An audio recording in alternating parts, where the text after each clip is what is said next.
I feel, and I felt like for a while now, that there is like a pretty big cognitive decline, that I can like feel it, and it comes out in my words. I slur my speech. Like sometimes it's hard for me to get words out. I forget things all the time, far more than I should, I think, at this age. And I want to learn more about this at some point.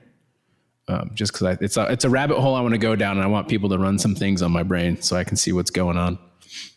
You know, Tyler, I'm really on the backside of that. I still have a little bit of it going on, but I had some severe brain fog for a very long time. I often found myself not being able to find the next word, right? That was pretty frequent. Or I would have days where I couldn't remember the name of someone very close to me. Yeah, absolutely. That's hard to deal with sometimes, you know?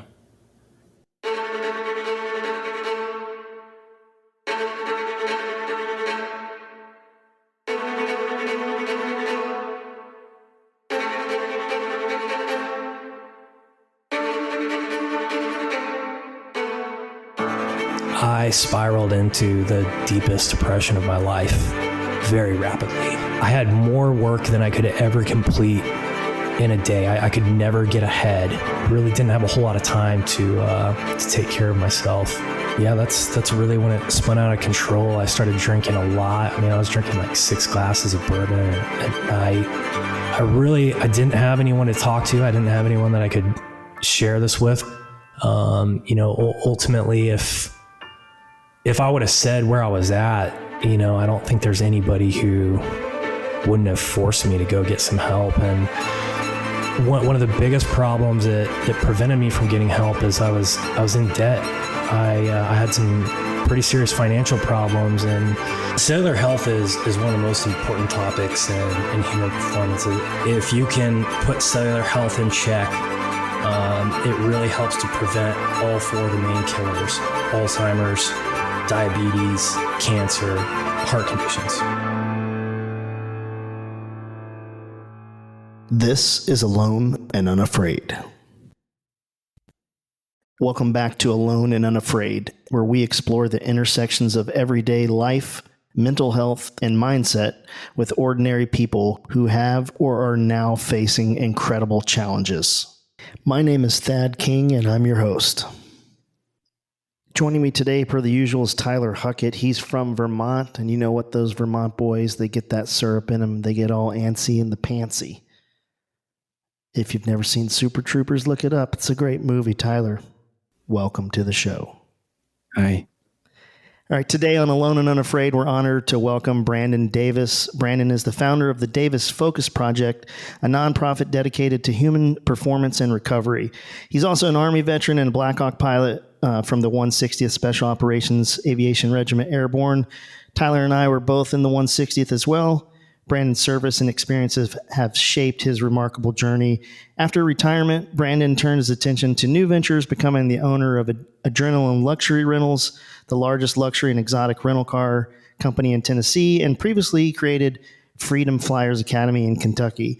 Brandon's journey to forming the Davis Focus Project, a 501c3 and Vertex Human Performance, was born from his personal battle with depression.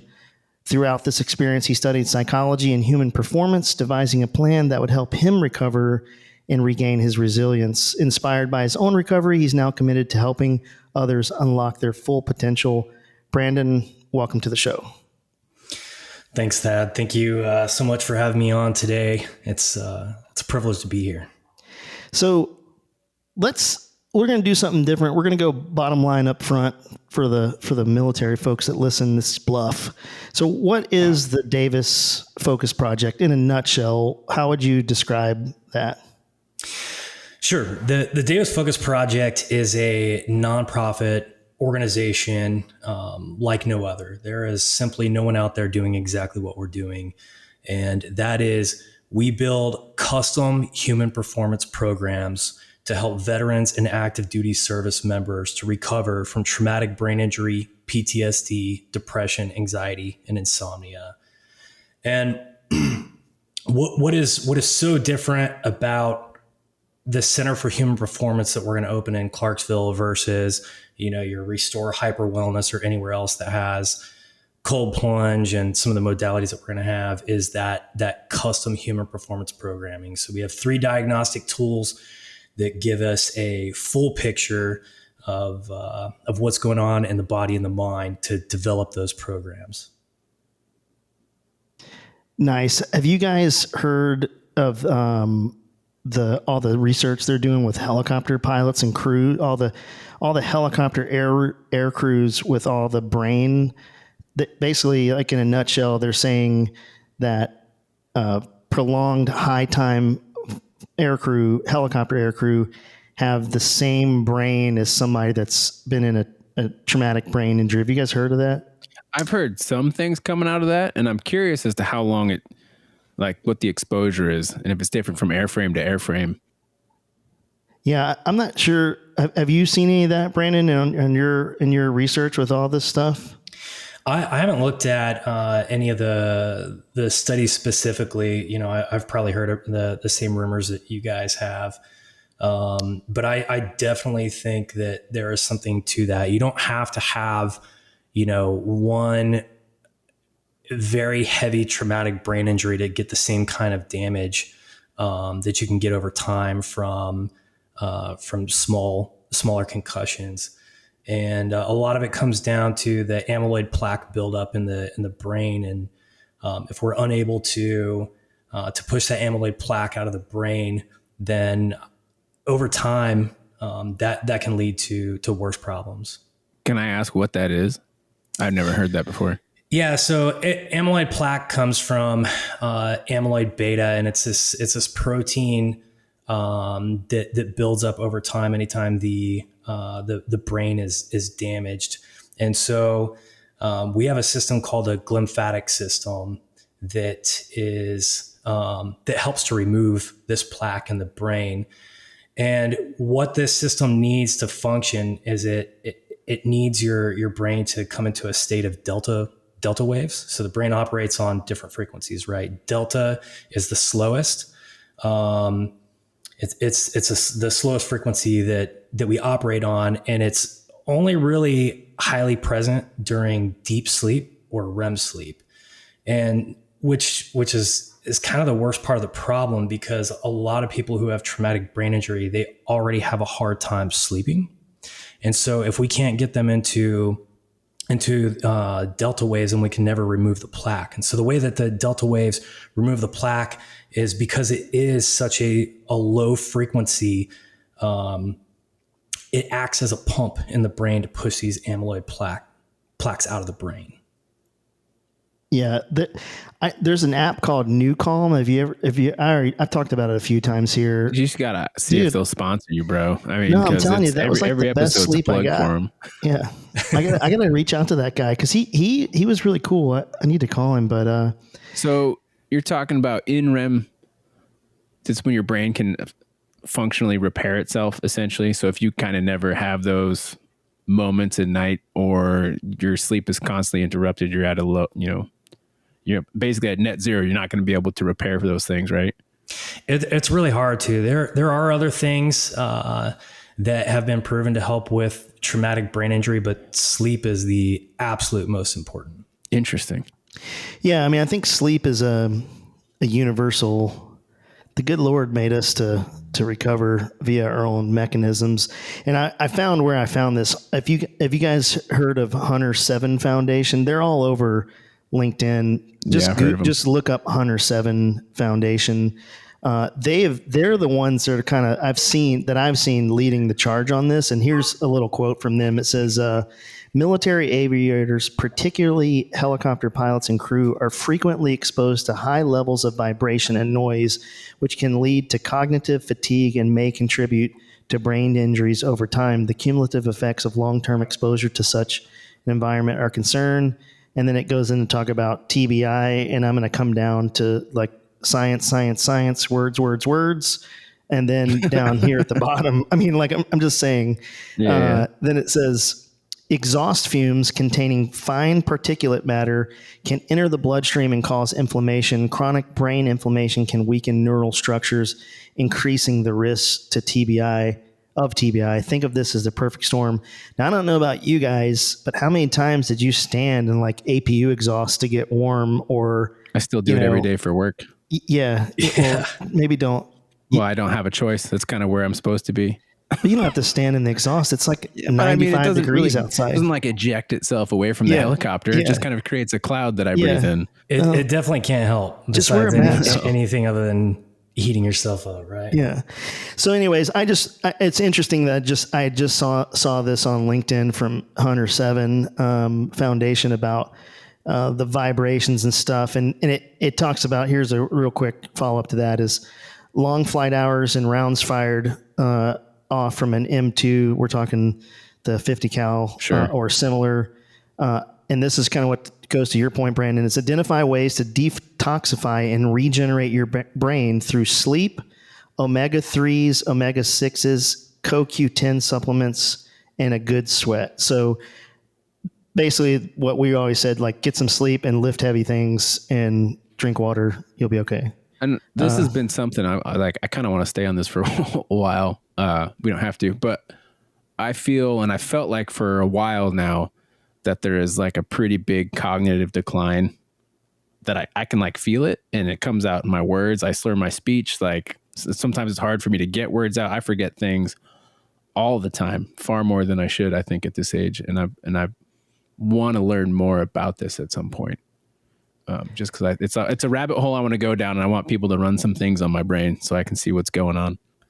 You know, Tyler, I'm really on the backside of that. I still have a little bit of it going on, but I had some severe brain fog for a very long time. I often found myself not being able to find the next word. Right, that was pretty frequent. Or I would have days where I couldn't remember the name of someone very close to me. Yeah, absolutely. And man, that's kind of, that's hard to deal with sometimes, you know? It's just, it feels strange, right? It shouldn't be happening yet. I think a lot of it for me is when I don't have a good sleep, and which is pretty much most nights. And I remember my granddad being in his, 80s he'd say, and he would get so frustrated because the word wouldn't come to him. And I find myself doing that, but I'm half, I'm not 80. So anyways, you might be onto something. Maybe we should do like a poll or something that, hey, everybody that fires, heavy machine guns, the DAP guys are the worst. They have some serious health stuff. And for the folks that aren't familiar, we're talking about the armed Black Hawk with 30 millimeter cannon and 19 shot rocket pod and miniguns. Those guys, I think health wise, it's probably no bueno. So yeah, I think one of the most important things that people can do to help combat that and really prevent themselves from this ever getting worse and becoming Alzheimer's or something more severe, right? Is take care of their cellular health. And cellular health is one of the most important topics in human performance. As a matter of fact, Dave Asprey, do you guys know him? He's kind of the godfather of biohacking. And he opened up an organization. He has 5 locations, but he's written a ton of books like Superhuman, and which I highly encourage you guys to both read. But anyways, they are so focused on cellular health. That's actually the only diagnostic tool that his human performance organization has, because if you can put cellular health in check, it really helps to prevent all 4 of the main killers, which are Alzheimer's, diabetes, cancer, and heart conditions. Right. So let's talk a little bit about what I'm talking about with cellular health, right? So, particularly we're talking about mitochondrial function. So mitochondria it's the powerhouse of the cell. So we have 3 primary ways that were able to create energy in the body, right? They call them the three pathways. You have the creatine pathway, you have the glycogen pathway, and the oxygen pathway. So ATP is energy at the molecular level. When you use it, it becomes adenosine diphosphate instead of triphosphate. And to replenish it, you have to use a molecule from one of those three pathways, either creatine, glucose, or oxygen to replenish it. But what happens is over time, the function of these mitochondria can degrade, especially if we're putting a lot of toxins in our body, if we're not taking care of our gut health, if you're just generally unhealthy, if you don't exercise, you don't do cardio.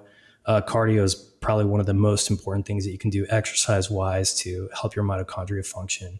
But over time, if you don't take care of this, it degrades and it causes problems throughout your whole body because mitochondria is in every cell of your body. So if you really want to take care of your mind, you need this mitochondria to function at a high level.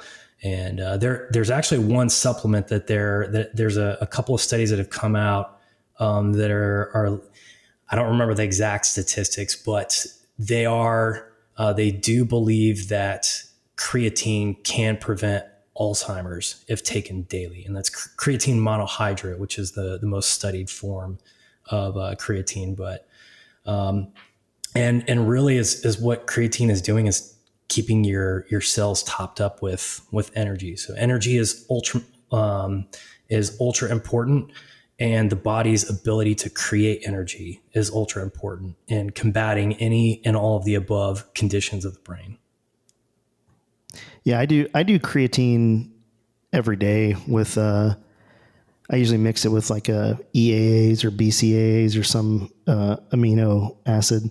I don't really know. My wife just makes me the cocktail. She tells me what to do since she does her nursing stuff. But sometimes you get sleepy. Yeah. This is Rufinol.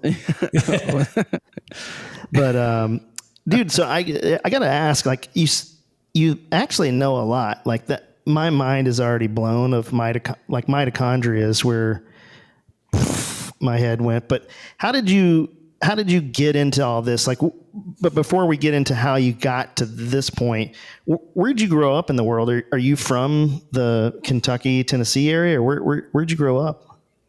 I've spent more years of my life in Tennessee. My dad was a Black Hawk pilot as well.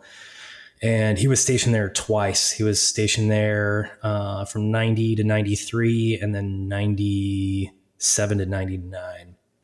And then, of course, I was there in 2015 until I retired and then moved to Nashville. But born in Texas, moved around with him in the military, graduated high school out of Coppers Cove, Texas.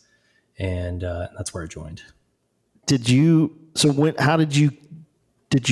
you get in the Army? Did you know that's what you wanted to do just based on your dad, or how did that come to play to join, to enlist? How did that go down? I don't think I've shared this story with too many people, but I was in trouble before I joined the Army. I'd been arrested quite a bit, and my dad was smart enough to kind of see where this was going, and really took care of me, and had already been talking to the district attorney. He kind of knew what was coming, and I was given the chance to join the military, which was kind of one of the best things that's ever happened to me, like how I joined the military, because I was facing some jail time if I didn't complete my 3 years. And so when I was going through basic training and AIT, I was a weak, scrawny 125-pound kid, soaking wet. And I absolutely gave it my all because I knew what my other option was, and, in the beginning it was survival. And, over time, I had some really great mentors, some of who I'm going to talk about today, or tonight, that, really set me on the right path and showed me what it meant to be a patriot. And, so I guess that's how I joined. It's not the typical story, but, I'm really, really grateful, for that experience and, for being able to serve. What year did you graduate high school? 2004. 2004. Okay. So you're the post GWAT, you saw the towers come down. You're like, that's part of what I'm going to do. Did that have any effect on you? Yeah, absolutely. Especially with my dad, deploying immediately after he was in fourth ID. That was his last rotation. Well, I wouldn't say immediately after. It was a while after, right? But no, I remember exactly where I was and what I was doing when the towers went down. I was in my living room getting ready for school in Hawaii, and my mom had it on the TV. My dad was already at work, and it's pretty mind blowing to see that happen to the United States. It really was. Yeah, something else. And I bet being attached to it, because your dad wore the uniform immediately, it had to be, I don't know, not awkward, but a pretty hard thing to take, because now the whole world has changed and it directly affects you, where most of us, it affected us in the third and fourth order until it was our turn. Yeah, it's interesting. Did your dad deploy out of Hawaii? No, he deployed out of Fort Hood, so it was a couple, 3 years later. Because fourth ID, the cab for fourth ID, I want to say was on the 05, 06 OIF. I feel like, because we got there out of Hawaii, and it might have been he was there in 03. Okay, so he would have been on if he did the initial, then he would have been. We should have somebody on that talks about the initial invasion of Iraq, because that was crazy. Some of those guys did some of the guys from 101st did 90 or 120 days, and then they were back at home, and then some people just got stuck there, and they ended up being there for 9 months, and then we flew the president flew the S-3 Viking onto the aircraft carrier, and they're like, we did it. Yeah. Mission accomplished. And they had the whole thing, and then all hell broke loose. And then the war started. Yeah. JK guys. Yeah. I think Marco and Julio were there. Oh, there's people during the invasion. Yeah. I don't know. I was in walk school when that happened, but yeah, we should get them on. So you end up, you basically were that guy that when they're singing the cadence, got a letter in the mail, go to war or go to jail. That was kind of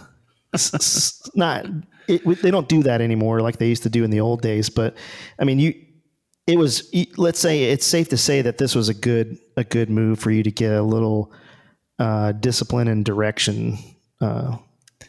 Absolutely. It was the thing that I needed, I like I said, I had I was kind of left to my own vices when, not only when my dad deployed, but my mom she was kind of going through some stuff.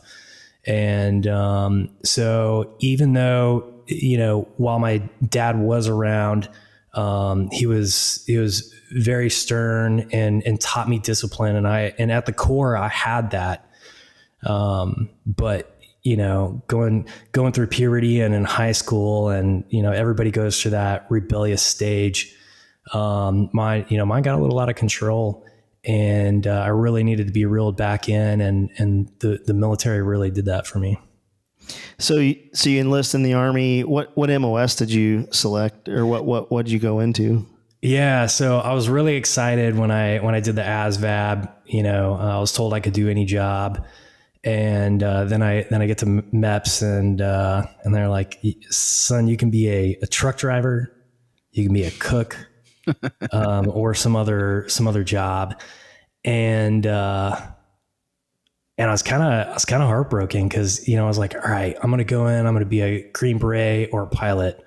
And I thought it was going to be an easy thing because I had great scores. And they're like, no, man, you just got arrested. Like, you don't have options. These are your options. You can take it or leave it. And so I said, all right, what has the biggest bonus? And I took it. And it's funny. I look back from that and I'm like, man, I picked the absolute most dangerous job at that time, which was truck driver. That's why they were saying 88 mics. 88 mics. Yeah. Brutal. What's funny is like they used to get shit on so much. And then when the war kicked off, people were like, yo, bro, like, hey, fuck that. Good luck out there. Yeah, buddy. Out of all the units that I've been in and all the groups of people that I've known in the military, the section of truck drivers that I worked with when I first joined the military, I would say about 70% of them are dead. Holy shit. It's a high mortality rate, not just because of the war, but I think the stress that a lot of those guys had, some of them ended up in prison, some jumped out of trucks on highways. There was a lot of crazy stuff that happened to some of those guys in that unit. Yeah. I remember in 2006, I remember seeing, you guys, those, I think they're called 915s. They're like a Peterbilt, like semi truck. I don't know if they're Peterbilts or maybe I feel like they're Freightliners. I think there's different 915s, but yeah, both of those are correct. Yeah. And I remember flying over one and it hit an IED, but the trailer part hit the IED. And I just watched that trailer just bend and flip the whole cab. I mean, the truck part was fine, but it was up armored at this point. But I remember just thinking like, man, what? Just being on those clips, those combat logistics patrols where they would run. Did you do Iraq? I did. I went in 2008 to 2009. I was with First Special Forces Group. So I did a little bit of the work with 915s in between AOBs and team houses. But then I got to drive RGs quite a bit. We did 2 or 3 convoys a day. What's the RG? Is that it looks like a Buffalo thing? Not a Buffalo. The MRAPs. MRAPs. Yeah. Yeah. And what year was that? Yeah, that was 2008 to 2009. Because the first groupers were down in Stackhouse, I feel like. Were you down south of Baghdad? I was in Taji at the Sodif North. Okay. But I mean, they had team houses all around the country and AOBs. Yeah. Anyways, I just remember seeing that kind of just blown away. So you're a truck driver, you deploy, you come back, and then is that after that deployment, what made you become a pilot? What was your drive and how did that whole situation go down? Yeah, well, being in first group really, got me motivated to go do something besides be a truck driver. Right. And, so I started training for SFAS. And I went home one Christmas, and this was before I deployed. I went home one Christmas, and my dad was kind of asking me what the same question. He was asking me what I was going to do, and I was telling him about my plans, and he started talking to me about aviation and what he does now, and how he's got a week off.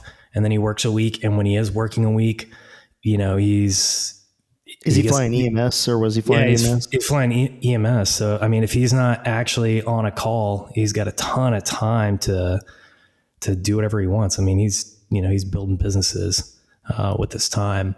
And, I thought about how much I love physical fitness, and I've always wanted to keep that as, one of those things that I get to go do for fun.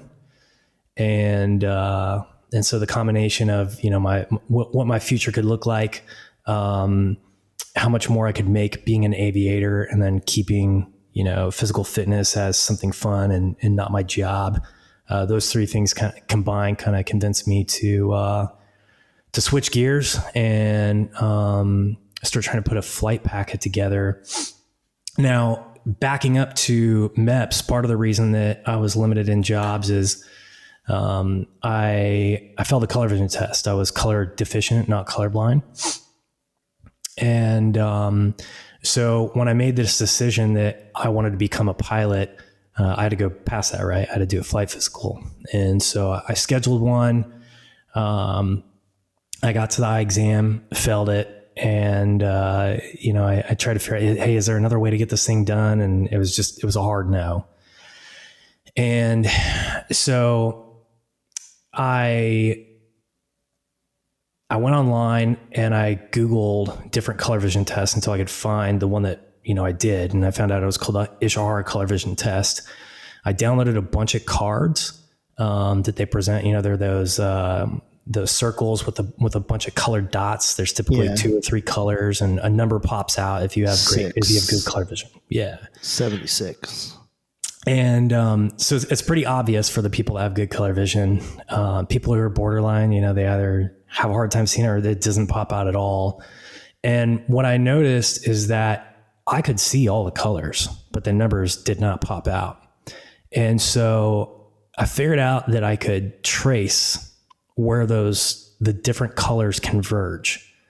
And it took me a couple of weeks before I started to have faith that I could actually get this thing done, because I still could never really get the numbers to pop out.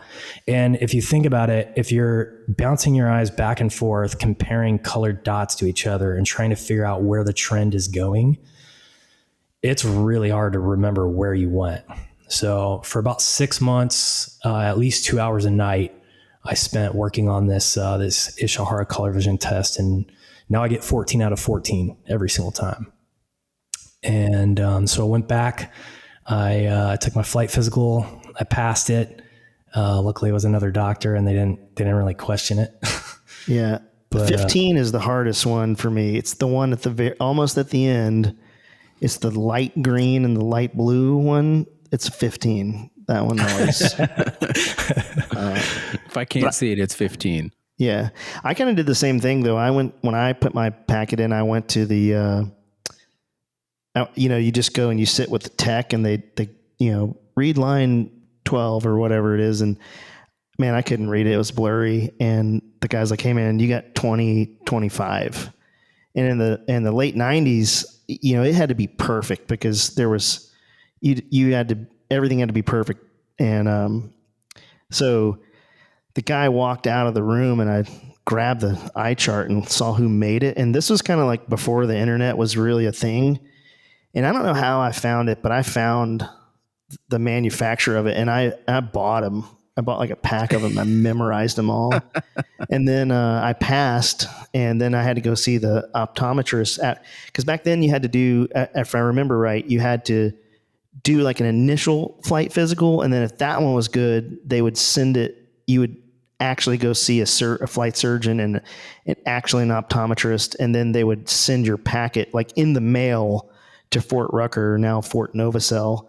And then it would take like 8 months for that packet to come back and say, hey, you're good. And I remember I had to go see the optometrist and the guy was like, hey, it says here you got 20/20 vision, but we were doing the one or two, better or worse, that whole thing they do at the optometrist. Yeah. And like, they're always the same. Like, is one better or two better? I don't actually, is this a joke? Because I'm pretty sure they're exactly this, pretty sure you're fucking with me, but show me the same one for the last 6 slides. Is this, cause I would do that if I was you. Absolutely. But I remember the guy's like, hey, it says you have 20/20, bro, but like you're hitting on 20/25 in your right eye. And I was like, oh, weird.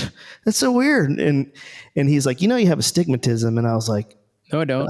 Oh, no, I don't. I've never even been to San Francisco. Yeah. And he's like, it's okay. You can have astigmatism. That's allowed. And I was like, oh, okay. That's what they all say.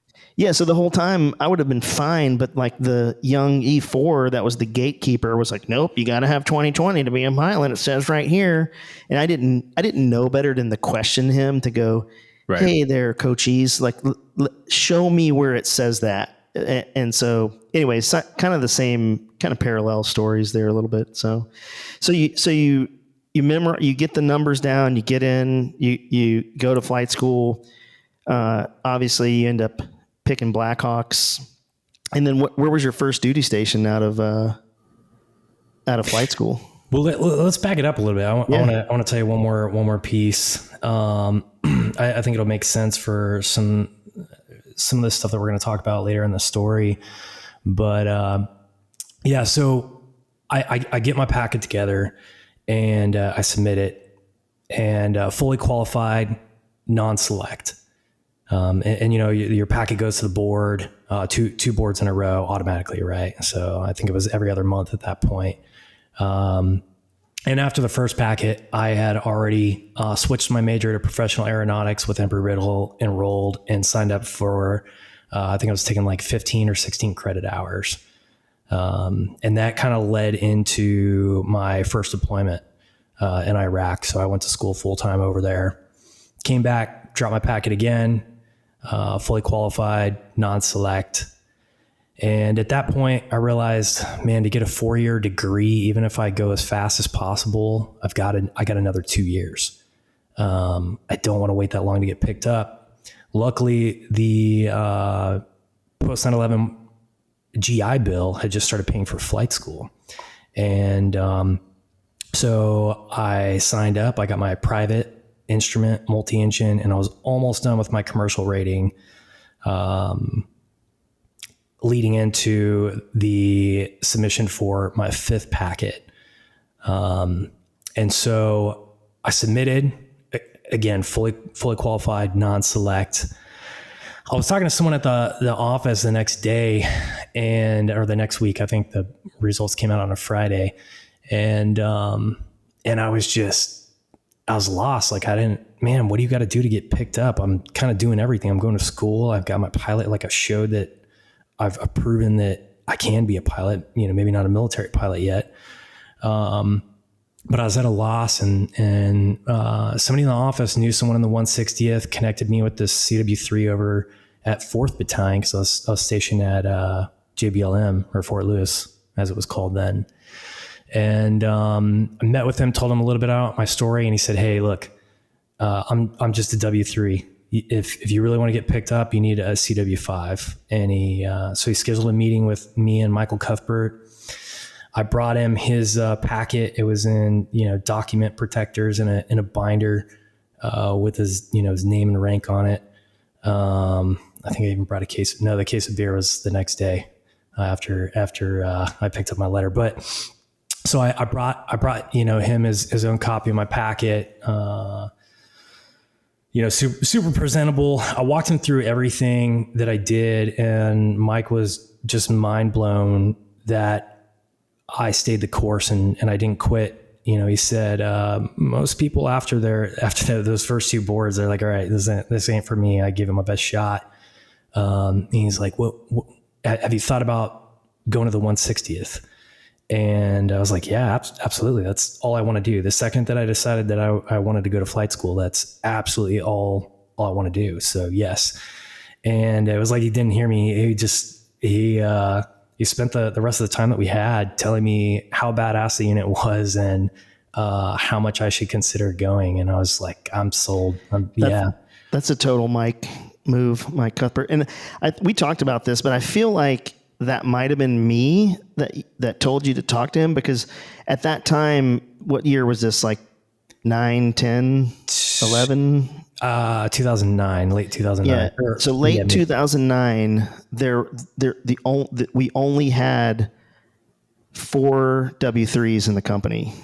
Me, Wade Davis, Marv Mueller, Chris Wright. Actually 5. Mike Rohrbeck was a 3. So everybody else, we had two guys that were about to make 3, and then everybody else was W4s and W5s. So it had to be one of us. And Mike was the senior warrant officer of the battalion at that time. So yeah, it's such a small world how things kind of, who you know. And Mike has a crazy story too, but that's another podcast. So you did you get a letter from him, you put it in, and this time you get fully qualified selected. Correct. And then, so then you get to flight school. Obviously you pick Blackhawks, which Tyler will disagree with this statement, but why? Obviously, let's so be obvious clear. about a Blackhawk. It's the superior helicopter, I don't know. I thought my analogy earlier was pretty spot on. So I didn't pick Blackhawks. What'd you pick? Say Apaches. So before you hate on me, I'll tell you why I picked what I picked. I did get first choice and everything. Chinooks.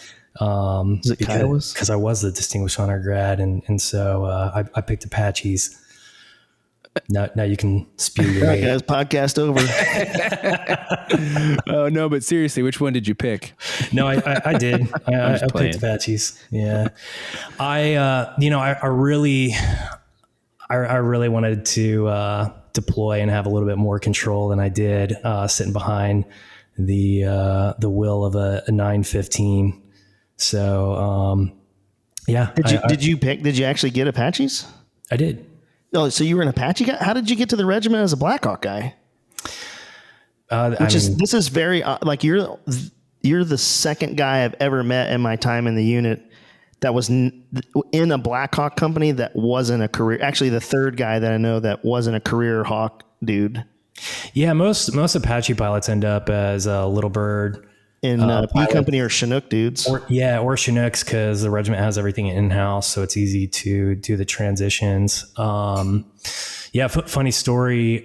So during my board, the last interview with the RCO and everybody in the room, and you present your briefing on whatever topic they gave you, and then they ask you a bunch of questions. They pretty much go down all of your application questions. And I was very, very honest about my history prior to joining the military. And so Colonel Hertzendorf was the I don't even know if this is the right term, but the board president. The Hebrew Hammer. Yeah. And he's looking through everything, and he's like, how many times have you done this? And how many times have you done that? And I'm like, hundreds. And he's like, this is ridiculous. And he's like, do you still drink alcohol? And I said, well, occasionally. And my mind imprinted him dropping an F-bomb, but I'm not really sure that's what he said. I think 100% chance. I think the gravity of what he was telling me imprinted the F-bomb in my brain. But what I heard, or what I remember coming out of his mouth, is, you're a fucking party animal. Why would we ever want you? And yeah, he totally said that. And at that exact moment,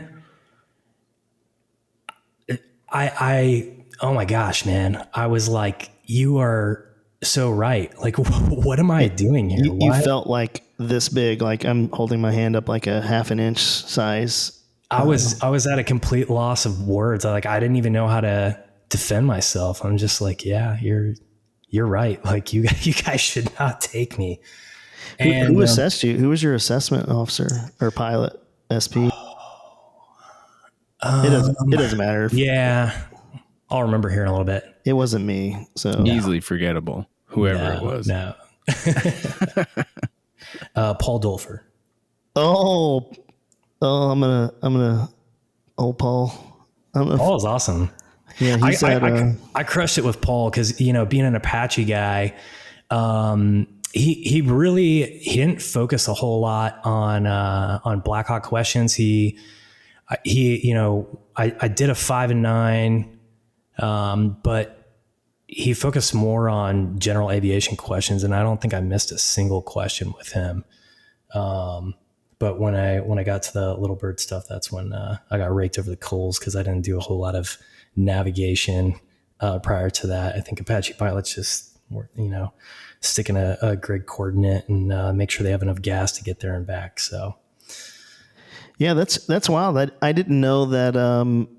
Were you supposed to go to B1, or did they put you in 2nd Battalion, or how did that, was that planned, or was it because usually the guys that are Apache guys that end up in a Black Hawk company, it was like they were supposed to go to the Little Bird company, the gun company, but Jimmy got sick and Billy missed school, so they had to like fall back to the next class, and it was going to be a 6-month gap. So they would give him the option, hey, you want to go Chinooks or Hawks? And so I've known 2 other guys that's happened to, and you're the 3rd guy that I've ever met that was an Apache guy that went to a Black Hawk company.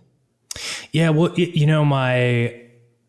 my plan was I wanted to go fly Apaches, get some gun time, and then come over, and ultimately fly DAPs. And so that's why I put Black Hawk. I should say DAPs. I forgot about DAPs. Yeah. My bad, guys. And that's why I put it in my packet as my preference to fly Hawks first. But on the application, you can't even put DAPs. There's nowhere to put it. It's just you're either Hawks and you almost have to make sure that every conversation that you have, people know that you want to fly DAPs, because it can't go on the application anywhere. But yeah, Colonel Hortzendorf, at the very last second, right before I walk out of the room, he asked me if I would take Chinooks, and I said yes. And then as I'm walking out of the room, I'm about to shut the door, he said, we've got a Black Hawk transition for you. And nice. So I lucked out and got to go fly Hawks. And, I actually really enjoyed the assault world, especially being in the company that I was in. About a year in, I made the decision that I didn't want to fly DAPs because I enjoyed what I was doing so much. Yeah, I've talked about it on a few episodes, but the draw to the assault community for me is there's a lot of Jesus take the wheel moments there where you're ultra vulnerable when you hit the release point and you're, for lack of a better term, you're 300 feet, 80 knots, just waiting to get shot out of the sky. And it really is a Jesus take the wheel. But the best part is when you're in somebody's backyard and you watch the dude open the door and he's kind of like, oh shit. Yeah. He's like, damn it. God, I knew it. What are you doing in my yard? You got a lot of friends. Your friends are angry. I shouldn't have been doing what I was doing. Landed on a cow one time. Yeah. In combat, we combat cow. Yeah. And everybody got pissed off at me when I stopped at a 10-foot hover in the dust and moved about 15 feet to the right. The cow was like tied to like just this, I don't know, maybe a 10-foot metal pole. Yeah. And I caught what he was tied to at the last second and moved over. But same kind of situation. We were like in his backyard, like you could see his TV on. Right. Like, oh yeah, dude's here. Yeah. Yeah. That's what I like about it is you're ultra vulnerable. You have to land. I mean, you don't have to land, but especially if you're not lead, if lead is on the ground, you've got to get those guys in to reinforce them. Cause if one guy's going in, typically everybody's going in. So it's like one of those, you put your mouthpiece in and I hope this works out. And that's what I really like that. That's the one time, especially in that organization where everything is planned to the nth degree. There's control measures for every single thing. And that's the one, 3 minutes of, well, it's going to happen. Well, here Inshallah. There's nothing you can do about it. So that's what I really enjoyed about it. I don't want to hear a pilot say there's nothing you can do about it 3 minutes out. I mean, because you're the one who's supposed to be able to do everything about it. We look to you to do everything about it because there's nothing I can do about it. You're really along for the ride. Yeah. It's like being in the back of a pickup with your drunk uncle up front. Yeah. You're bombing down a dirt road. I just mean, I can't, if some dude pokes his head out and starts shooting, Sure. It's gonna like we're right there. There's nothing. like- you're ultra vulnerable. That's Not what's like you're just happening. closing your eyes and be like, oh, I think I got it. Jesus, sweet baby Jesus, help me, Tom Cruise. But so you were in at Campbell. So you were kind of back in the Clarksville, Fort Campbell metro area. Is that a metro area? It can It's be. grown a No, lot it's not since big I was enough. there. I was enlisted there in the late 90s. I was in 502nd Infantry over there, and actually the same time your dad was there. Were you guys there for that big tornado that ripped apart downtown Clarksville and like wrecked it?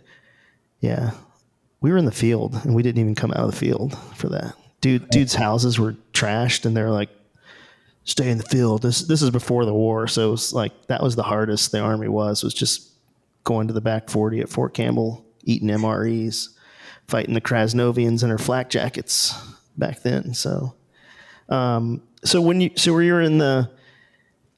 get in the Black Hawk Company, you decide you like doing the assault life. How was the unit for you in terms of, like, for me, I love that organization, but I realize long term it made me who I am, a lot of it, but it also probably it was not without danger. And I don't mean danger in the sense of, release point, people shooting at you. I mean, like, mental and emotional damage from that organization, and not any one person, just the organization demands excellence 24/7, 365, and there's no By design, it has to take that much out of you, right? Yeah. You really have to give it all to stay there. So if you want to stay there, there's no half-assing it. So it's really going to take everything that you have to show up every day and conduct every day that you job. got to earn it. Yeah. I really do think that being an aviator in the 160th is top 10 most difficult jobs on the planet because of the demand placed upon your body and your mind. Aviators, I mean, the whole crew is asked to do so much, to go above and beyond. I mean, there's different regulations for how long you're allowed to work. I mean, there's a sentence in there somewhere that says that you can work indefinitely with decks. Like, what other jobs have that? What other jobs can your commander say you're just going to keep on flying? Hey, we got these pills. Pop one every 8 hours. Which, by the way, awesome. We had a dude go blind. Really? Dex. Legitimately went blind. Is it called? It's called dexamphetamine. Is that what it's called? Yeah, something like dextramphetamine. I don't know, man. It was like the clearest I've ever been. I was like, when you have to do the testing, and right when you get to the unit usually, and then that was like, I got all my work done as a BMQ. I organized everything. I went home, did all the dishes, cleaned up a bunch of stuff. I mean, I was firing on all cylinders. We did ours in Afghanistan over Christmas because there wasn't a lot going on. Like, all right, well, this is a good time here. Take these pills, sit in this tent for about an hour, and if your heart doesn't pop, then you're good to go. And so then we all went to the gym. Nice fucking hopped up on speed.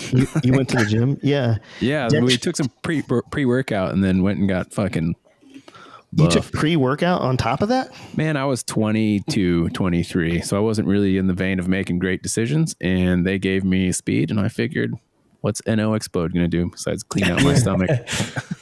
Yeah, it's dextramphetamine, a potent central nervous system stimulant, and I don't even know how to pronounce that, of amphetamine that is prescribed for the treatment of ADHD and narcolepsy. So, And war. yeah. That's an asterisks in there. It's good times. Yeah. So, for you, how was that? How was your experience in your time in the 160th?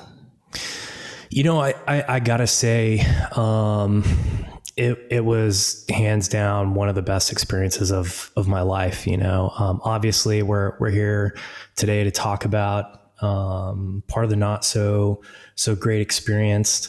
that happened during my time there. But the regiment was amazing. The people were amazing.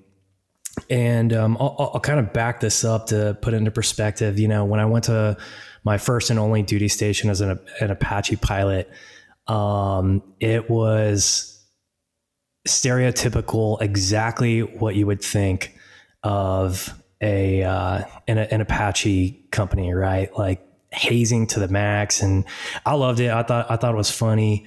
Baby oil. It was so insane. I mean, people were marching around the battalion, with a flag, pumping it to their chest and raising it up, singing dumb songs. I mean, there were W1s that got there a week before you with like CW5 rank, and random people with colonel rank questioning you, like the whole. Were you in Korea, or was this back in? No, this was Korea? at Fort Carson. We used to do that in Korea. We would whoever the new guy would, they'd go get the commander's rank or his top and put it on, and then pretend they were the commander, and everybody was in on it. So anyway, sorry. Yeah, no. I mean, it wasn't funny at the time, but looking back on it, it was definitely funny. And I actually didn't get it too bad. Some of the other guys I felt a little bad for, but then going to the regiment, the first person that I met in my company after I passed my check ride was Ryan Tuttle, and he was introduced to me. He's a C3 alum. Yeah, he was introduced to me as an F&Q and flight lead training, and he stuck his hand out to shake mine and say, "Welcome to the company," and that was it. And I was like, "This guy's not going to slap me or something." Like, why is he being so nice to me? It actually really caught me off guard, and that was really just how C2 was. Like Ryan Tuttle and Bob Plotz, they were kind of in the middle of the pack when I got there. Shortly after Ryan became a flight lead, but they really led the front in the culture of C2, and I know a lot of other companies envied that culture. They were just really down to earth. They were cutthroat just like the rest of the companies, but they were super caring and understanding, and wanted to build community. They were there to lift you up, when you needed it, but crush your nuts when you needed it too. So it was a great company to be in. Yeah, a lot of those guys, like when Ryan got to the regiment, I was actually in 4th Battalion when he got there, but there was the mid 2000s. I don't know how it was in the Chinook companies, but in the Black Hawk companies, it was brutal. Then I think everybody went, and even the little birds. I think it was kind of brutal, where the regiment might have went through a little bit of a metamorphosis towards 2010 to 15, maybe not 10, but like 11 to 12 to like 16, there was a change. It felt like the whole unit, the organization changed just because once they stood up our SOAC. Yeah. You think that's what it was? It was a big shift once our SOAC got stood up. We were on our way to becoming too big. And I think once that got stood up, it was more of a, I don't know how far you want to get into that, but it's just that, I think for me, that's when it changed. That's when it became too much. I think a lot of things were for the good. Some things were for the bad. I just remember when I went, it was SOAT C back then. It wasn't a battalion. It was a company. And, anyways, we should do a whole thing on that. But it's probably too, what do they call that? Inside joke. Like most people wouldn't understand the things we're talking about because it's sure. It only applies to a select few. Yeah, you gotta be there. Yeah, you'd have to live it. But if you want to figure out what it's all about, sign up and do it. Yeah, we won't. Yeah, we try not to give the secrets to the assessment process. I like to make sausage in my backyard. Yeah, So did any of your experience in the Army lend to helping create the Davis? Like what was the nexus, or where was that idea for the Davis Focus Project born out of the Army, or some from your time in the Army, or did that happen after you got out? No, it was during. And so let's see, where do I start? Okay. I got to lead with some other things that were kind of going on in my life, leading up to this. So, I got married in 2006 when I was 19, way before I should have. And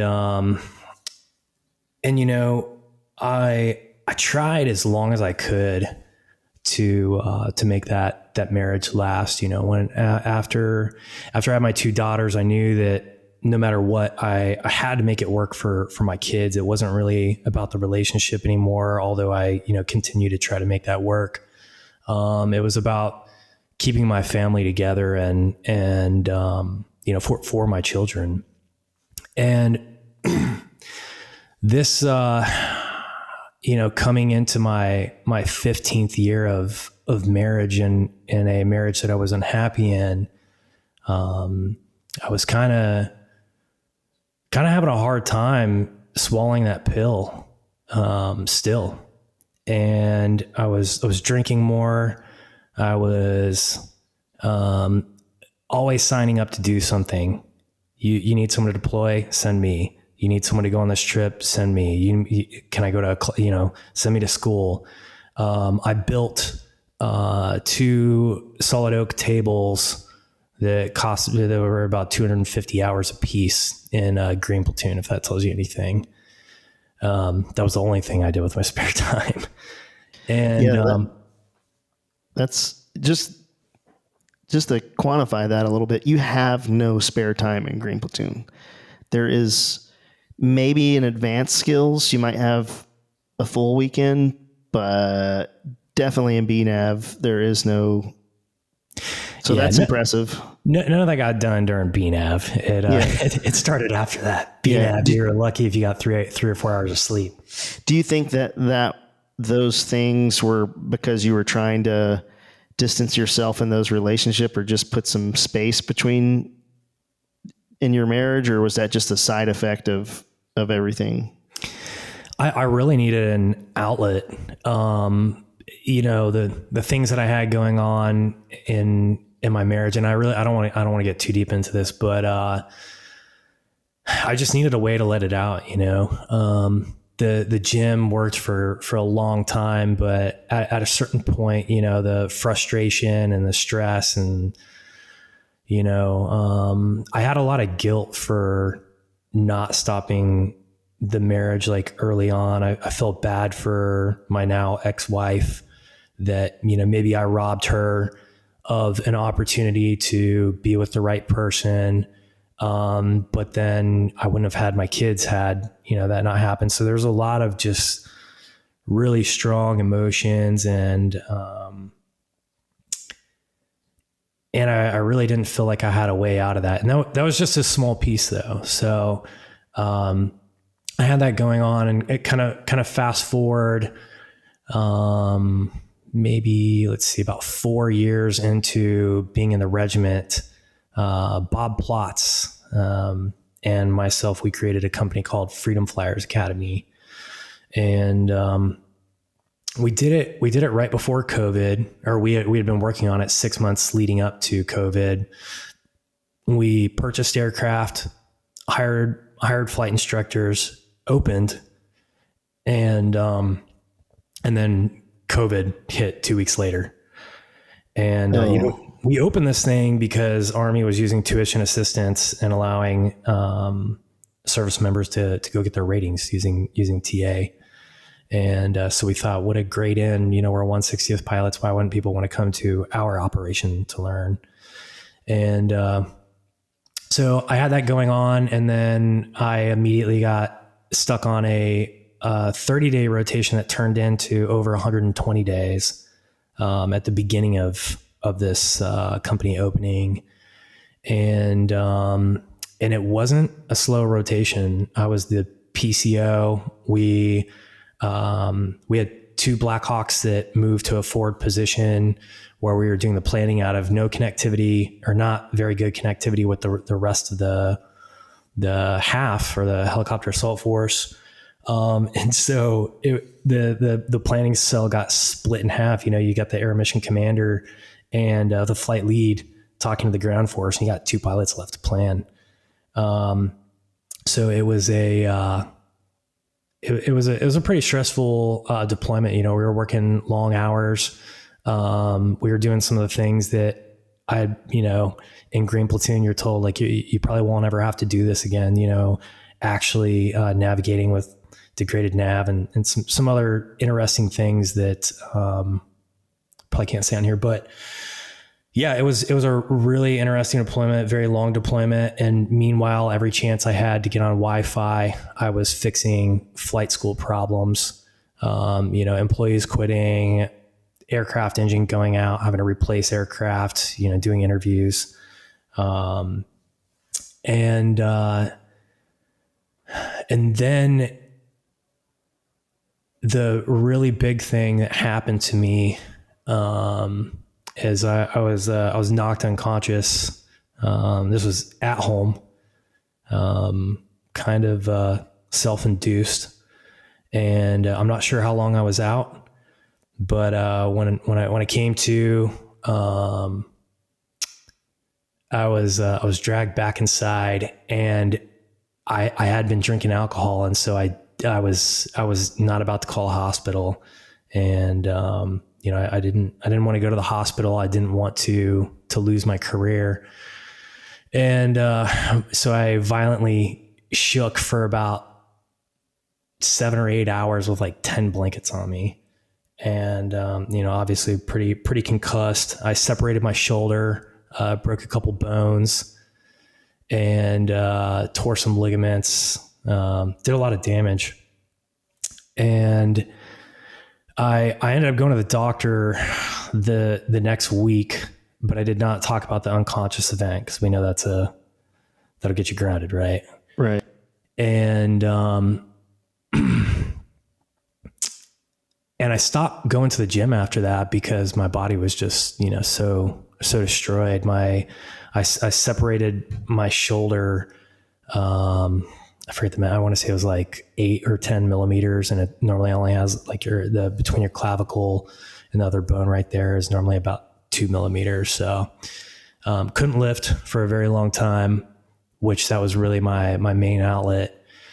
And, I spiraled into the deepest depression of my life very rapidly.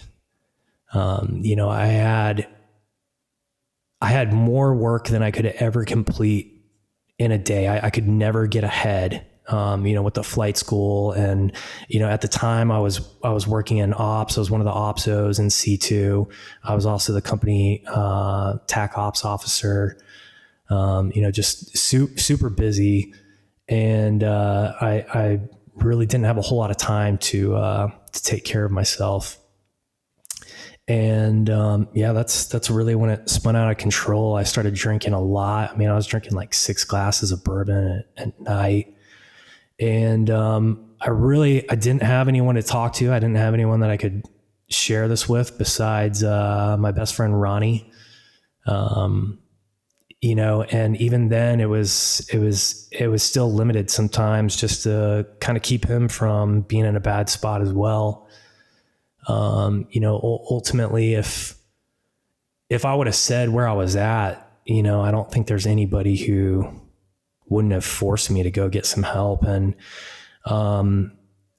one of the biggest problems that prevented me from getting help is I was in debt. I had some pretty serious financial problems. And, one of the privileges of being an aviator and the 160th is you make a lot of money. And, my bonus and my flight pay together were, over a third of my paycheck, which I had which over time I had become reliant upon. And, I knew that if I went to talk to a counselor, and I was grounded, that I would be filing for bankruptcy in no less than 3 or 4 months. And so it was not even an option to go do that. And outside of the financial piece, I want to talk about the rest of this problem, because this is all of these are reasons why the Davis Focus Project exists.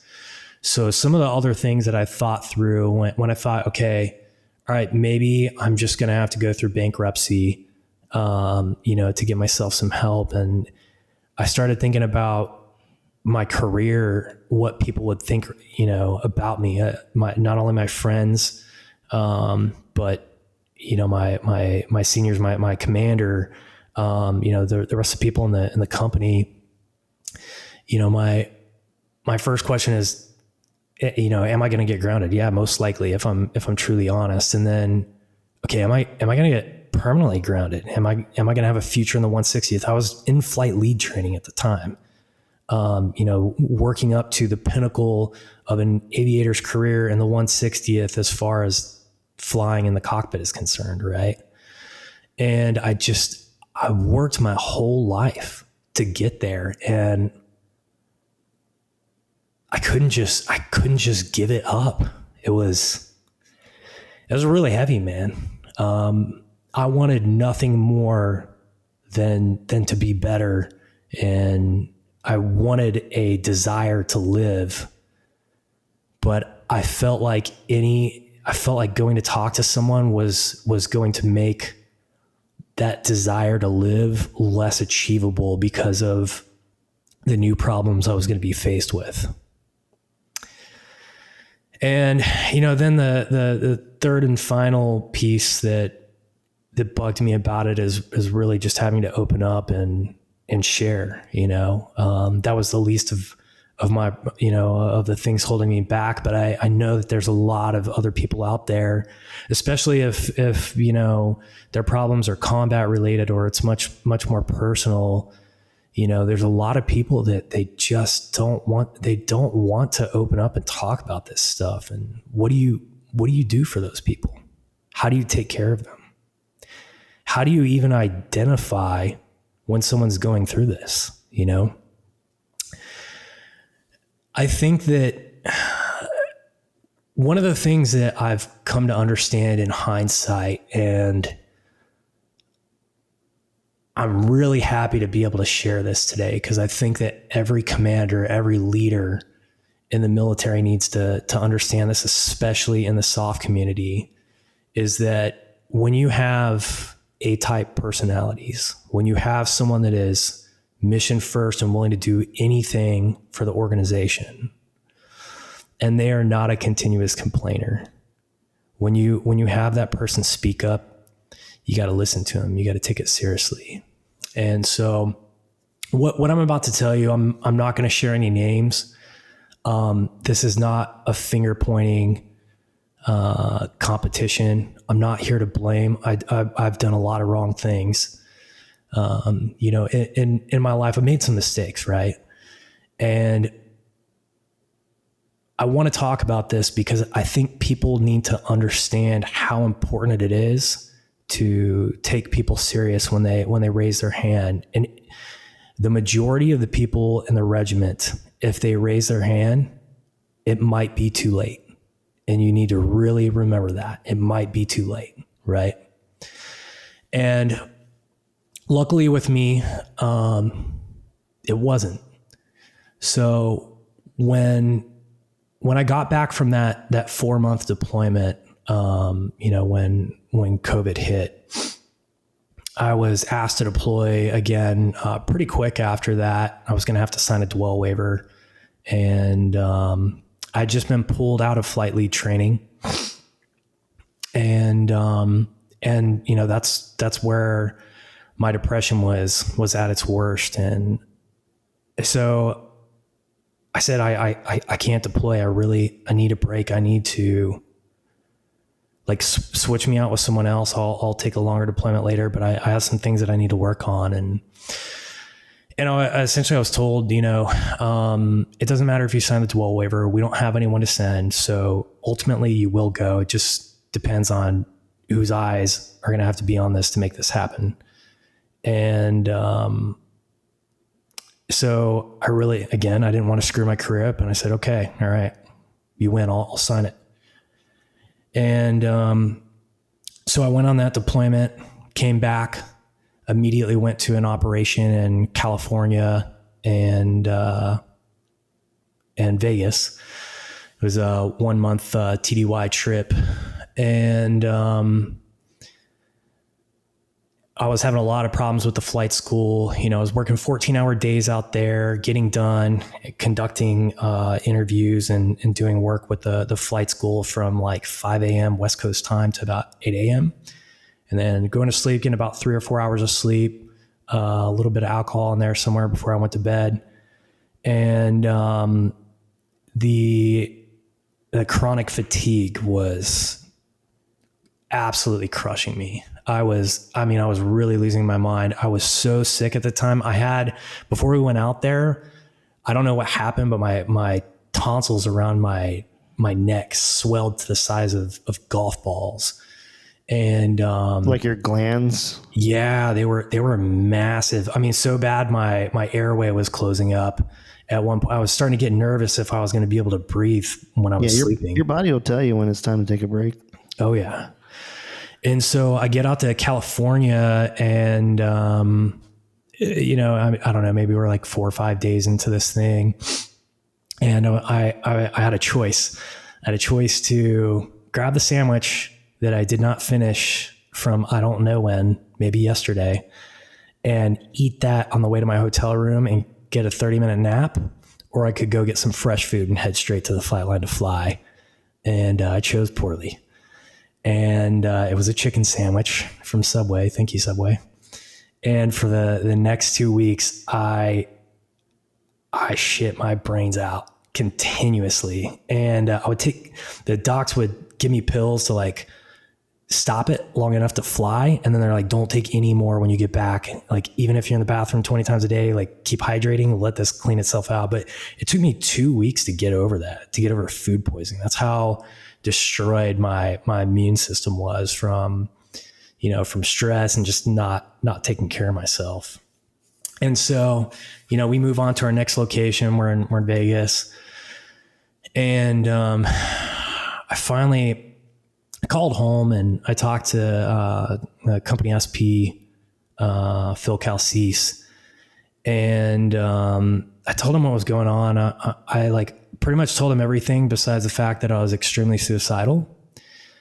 And he got it. He's like, do you need a plane ticket today to come home? And I said, Phil, I've been planning the TAC ops piece of this. Like, I cannot let anyone down right now. I can make it through the end of this thing, but I need some help. I need a break when I get back. And he's like, look, when you get back, I'm going to take you off the calendar for 6 months. Like, get yourself taken care of. I'm going to take care of you. And he said, but I want you to go talk to this person while you're up there. And so I was like, great. I've got, a good mentor I can go talk to, going to get some sage advice. And I went and told them the same thing. I told him everything that he needed to know. Well, what I thought was everything that he needed to know, that I was extremely suicidal without coming out and admitting it. And I remember the first part of what they said verbatim. I went a little something like this: the regiment is not a place for breaks. And so kind of backing up, I took what Phil said and I thought, man, that's going to breed animosity. People are going to be pissed because I'm not doing anything. So I came up with 3 jobs that I thought I could do where I wouldn't hold anyone back, but maybe, with me not sleeping, maybe I shouldn't be in the cockpit, right? I was having trouble paying attention to air mission briefs, things that I was leading, but I was an IP on, so I wasn't briefing.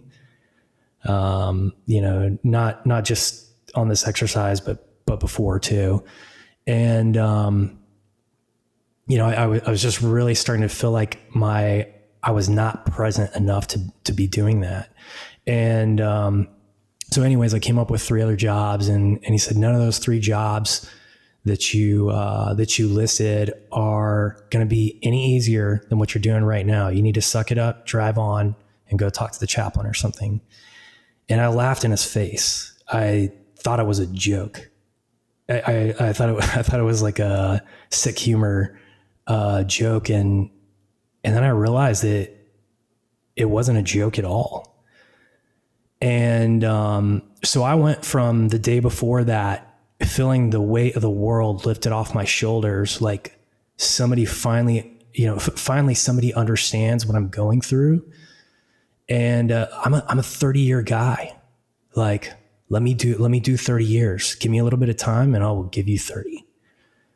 And but the way that I felt from that last conversation was that if I went back and executed that plan where I took a 6-month break, that I was ending my time in the regiment, potentially worse.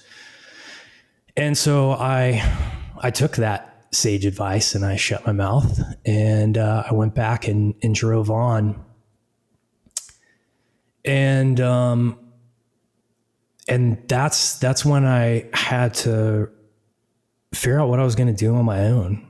I didn't really know how to get through this. I didn't have any help. The help that I did have had just kind of been robbed from me. I went back and I told Phil, "I'm good, never mind."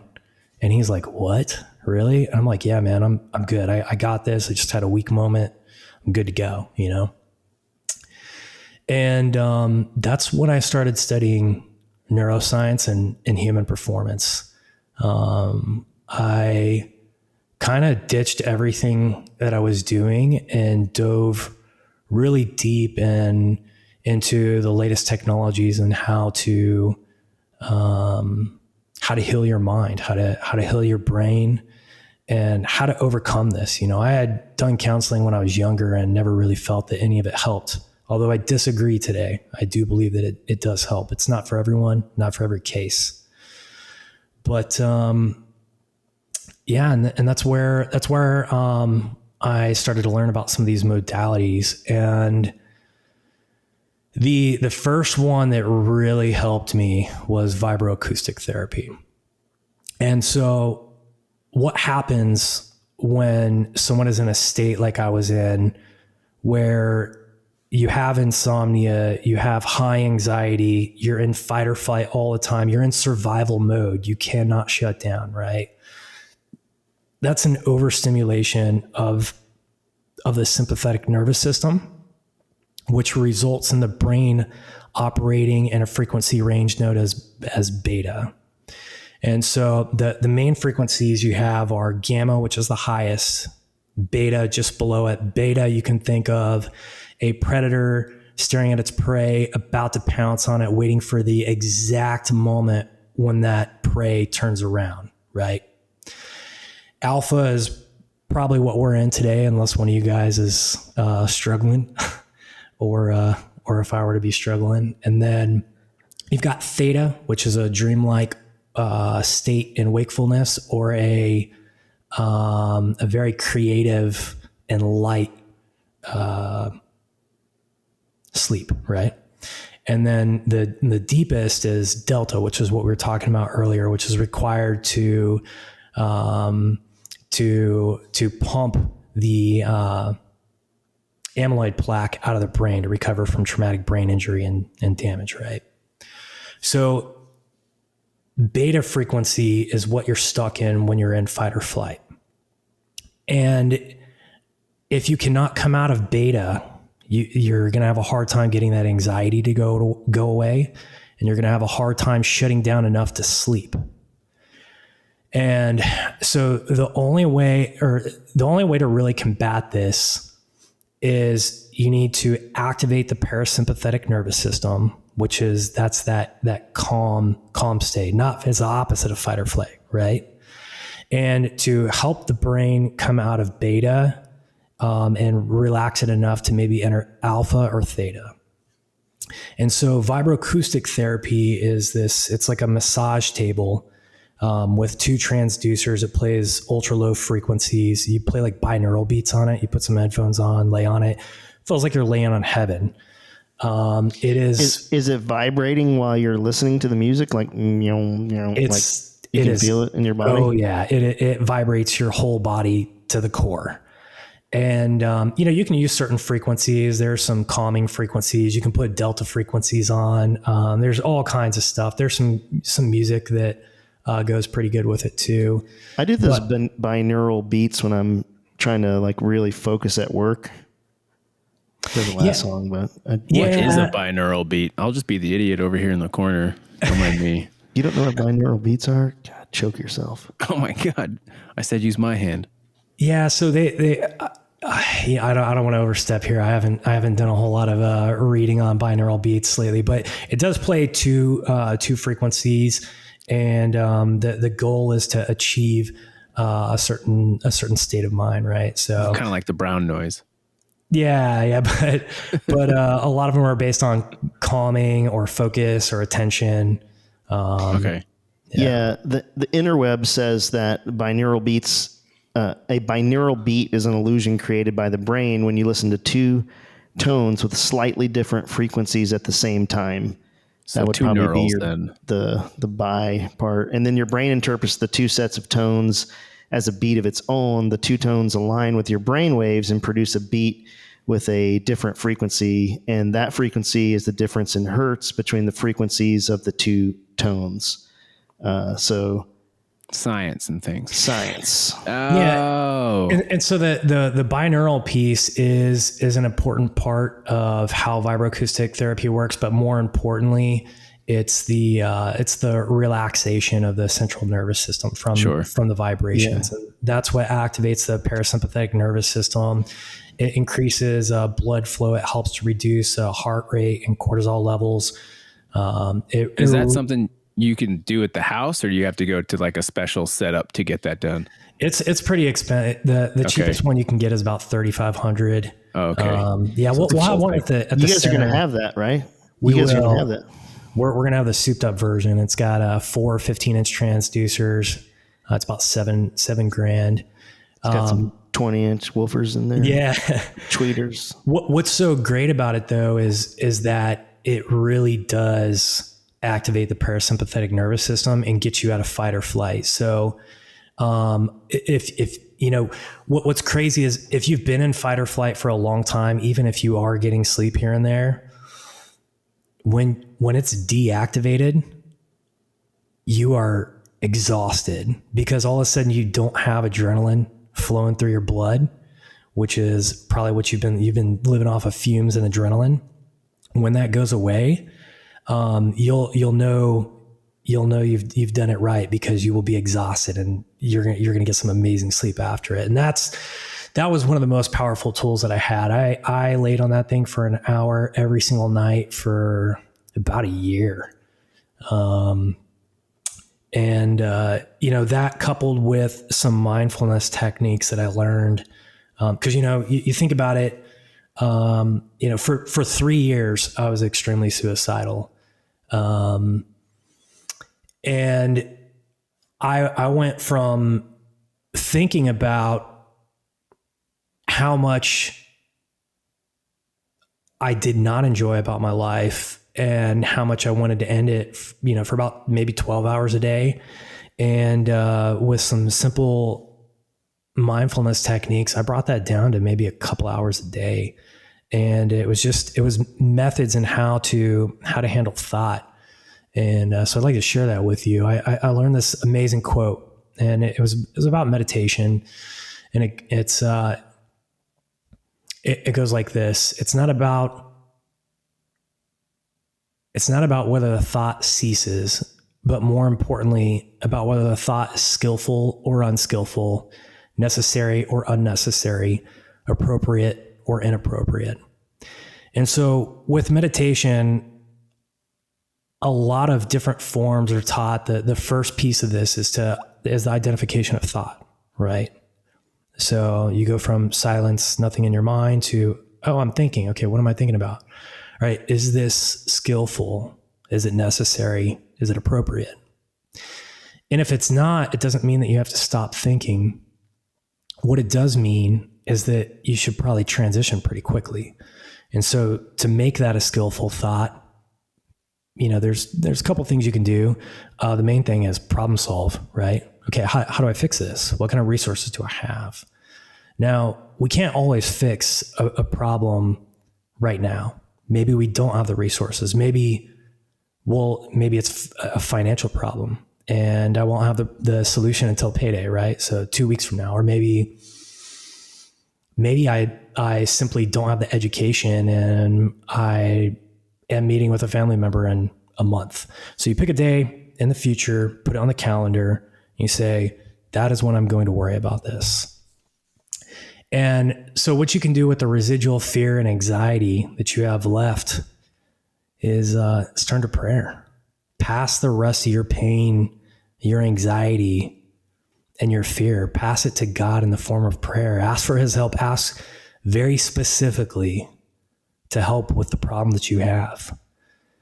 And that tool got me through a lot.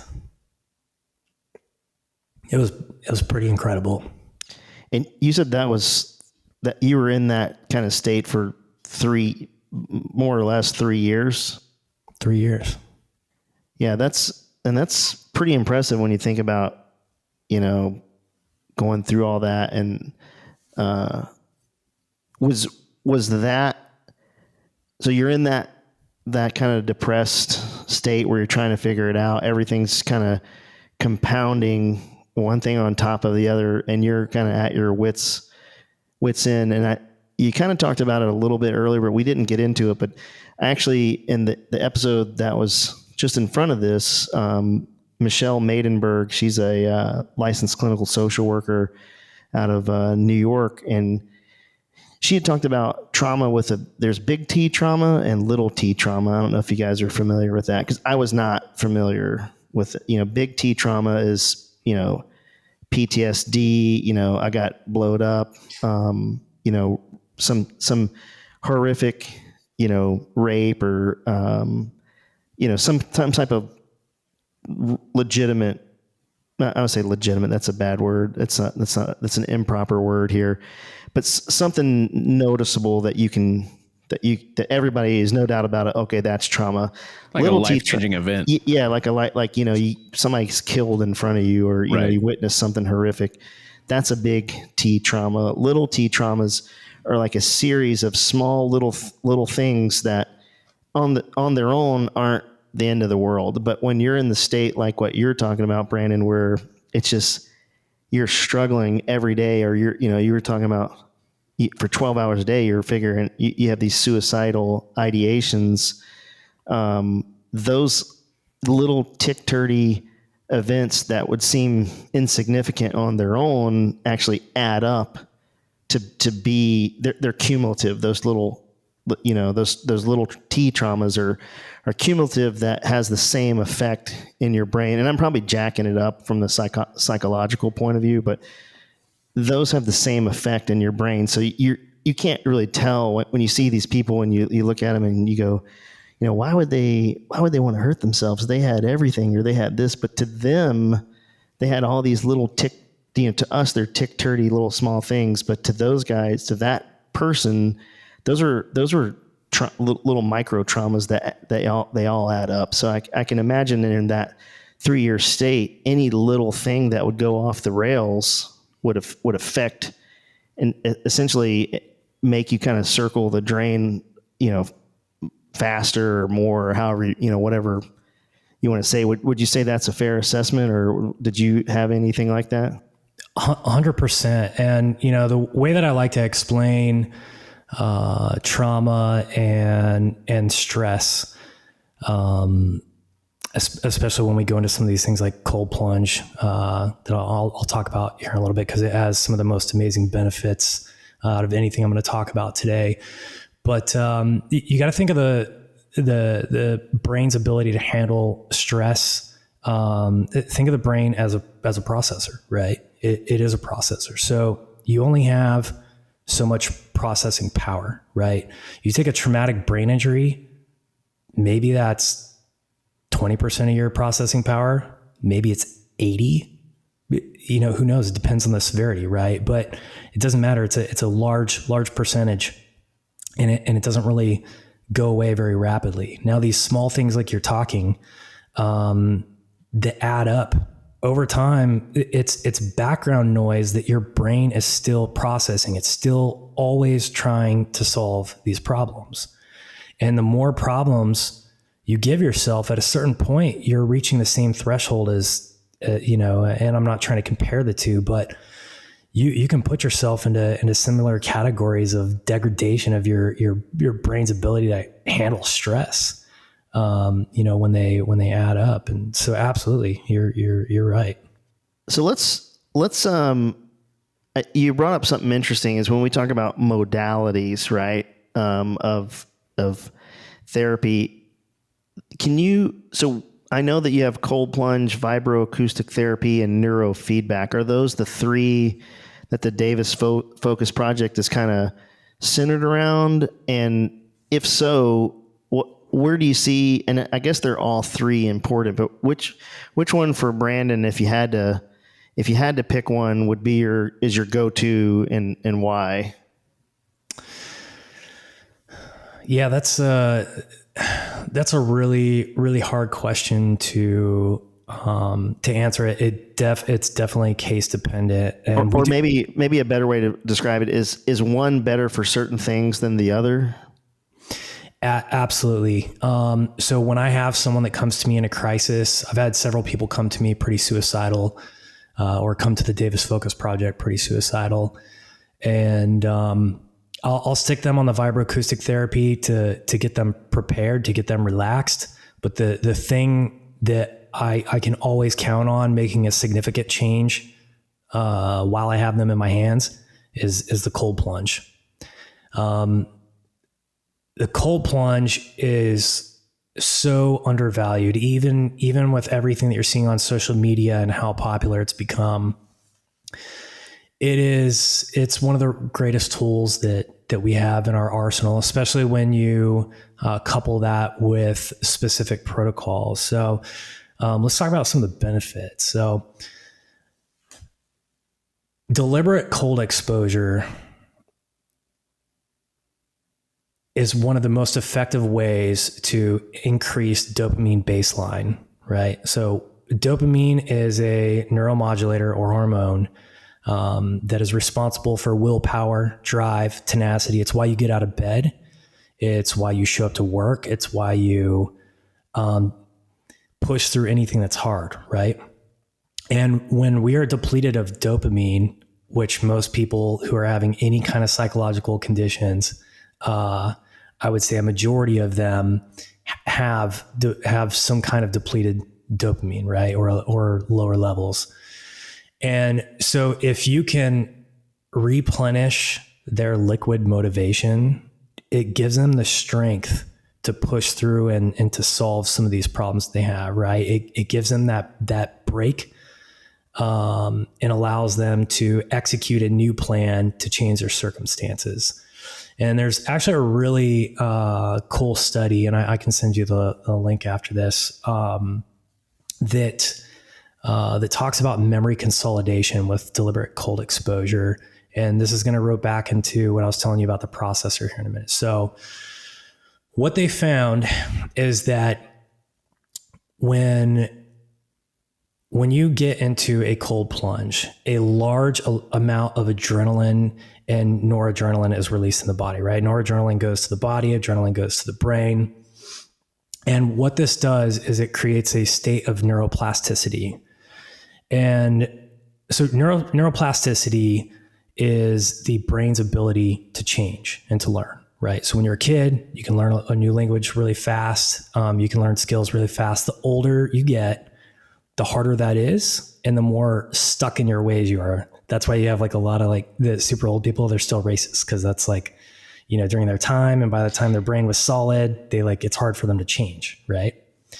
And so by being able to reintroduce a state of neuroplasticity or increase the amount of neuroplasticity in your brain, you're able to change habits or and perceptions, how you view things, right? So say if you walk in front of a semi and say you're 5 and your dad grabs you by the shirt and yanks you back, right? And that's the first time you've almost got hit by a car. The next time you come up to an intersection, you look left and right like 10 times. And you do that for like 6 months until you realize that as long as you at least look left and right once, you're good. You just can't ever forget to do it. You slowly get back to normal, right? But for a long time, you've changed how you respond to that stimulus. And now what's great about the cold plunge is with constraints, it's not dangerous, right? So we know that we're going to limit it to time. So we're not at risk of dying. So we can hijack this process of, or the state of neuroplasticity to train the brain what we want it to know. And so one of the best ways to take advantage of this for somebody who is going through a hard time is you have them go into this ice bath with intentions. What do you want to change? How are you going to make your situation better?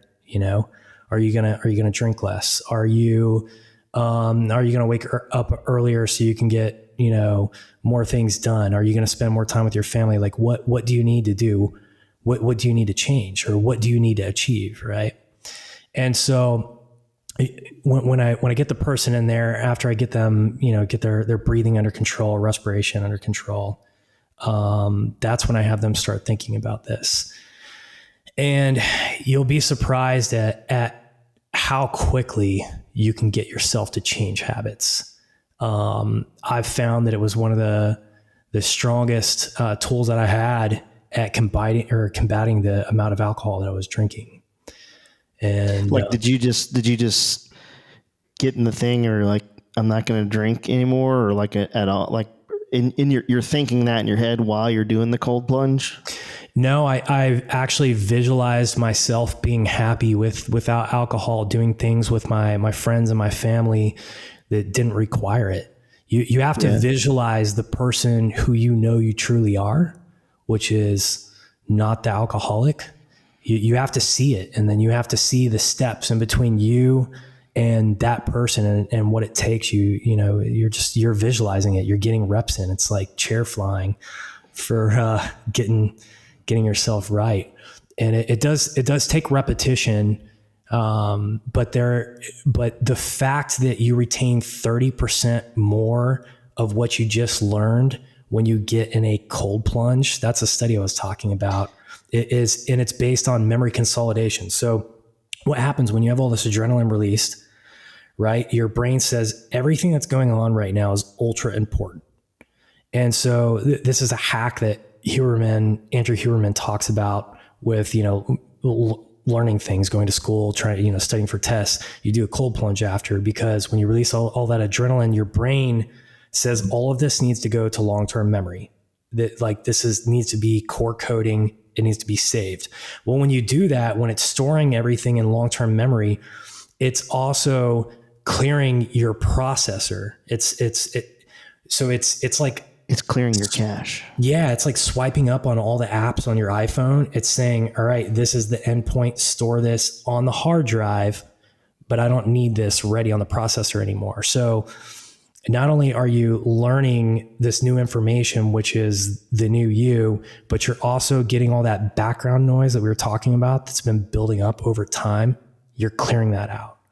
And when you get out of the cold plunge, the worse off you are when you get in it is directly and inversely proportional to how amazing you're going to feel when you get out.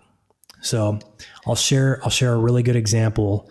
Now this person has given me permission to share this. And if you come to our charity event on November 2nd, you're going to see the full interview with them.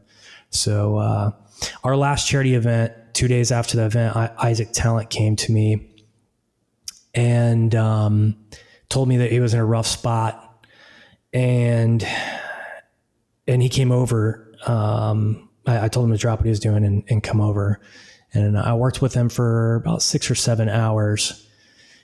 When he showed up, he had a hard time composing a sentence. He was he was not present. He had a lot going on. He lost his twin sister to suicide after she got back from Iraq. And he was dealing with some PTSD of his own that was pretty heavy. And by the time he crawled out of the cold plunge, I stuck him in a 10-minute, 30-degree cold plunge. By the time he got out of it, he was laughing and talking shit to me. He called me a pussy for not letting him stay in there past 10 minutes. And I told him, man, if that's your worst complaint right now, I think we're doing pretty good. Like, welcome back, man. And we walked inside and he said, and actually this was before he left, he said he has never felt more hope in his life than he did that day. And now you can't leave it at the cold plunge. The cold plunge doesn't solve all your problems. It gives you that break that you need, that it gives you that motivation, right? You get that dopamine back and you feel reinvigorated and ready to go conquer these problems that you have. But it gets you nowhere without a plan, right? It's a switch flipper too. You set your mind to do something and you hop in that cold plunge and it will flip that switch and allow you to do it if you really want it. Right. But so what we did for the rest of the plan is I hooked him up with a couple other nonprofit. I asked him, what do you need? And he said, well, I'm having financial problems. So we got him set up with a company that helps you work on your VA rating, right? Then he said, I could really just use a break. So I got him set up with a hog hunt through Hero Hunt Inc. And then we stuck him on neurofeedback, which rewires the brain, helps you to get out, the protocol he was on is down beta regulation. So it got him out of beta back into alpha. And so it was the whole program that helped him get to where he is today. And till this day, I mean, he is one of the most impressive recoveries I've seen. The kid he's got a solid passion for living now. He's truly amazing. And he's been a great volunteer for the nonprofit too now. So with all these things like cold plunge, that guy Wim Hof and all his breathing and his cold stuff, just for the record, I go in 50-degree water and I can last like 3 minutes and I'm done. So 10 minutes in 30-degree water is pretty impressive. I guess at least. I how thought long do you do? I thought he was going to last 30 seconds. So it was during an ice storm, right? We had this big ice storm in Nashville. Nashville. And I overshot on how much ice to put in there because I didn't have one of the refrigerated units yet. And but I had a thermometer that I left in there. And when we came out to go do it, it said 30 degrees. And I'm like, well, all right, I guess that's what we're doing. I'm really glad it worked out that way because I think he needed it. But I was already planning, all right, how am I going to get this guy back in there? What's great about a cold plunge is if you do bail after 30 seconds, the second time you get in, if you wait about a minute, it's so much easier. So don't give up. Don't quit. Just keep on getting back in. My wife and I in the wintertime here, we just jump in our pool and she's way more badass than I am because I'm like trying to get out of the water and we do 3. She can stay in there for some time, but and she takes like the cold showers in the morning. I still I like a hot shower and black cup of coffee hot. Like you go to Dunkin' Donuts and you order a coffee sidebar, but you go to Dunkin' Donuts and they're like, how do you want your coffee, hot or ice? I'm like, what? Is this America? There's only one way to drink coffee. It's hot. Anyways, back to cold plunges. So you don't have to do it at 30 degrees. In fact, like I'm doing a lot of contrast therapy right now. So I started off at 45 degrees. So most studies are done at 47 degrees. So if you're hearing anything from Andrew Huberman or if you're seeing any studies online, the majority of them were done in the 47 to 50 degree range.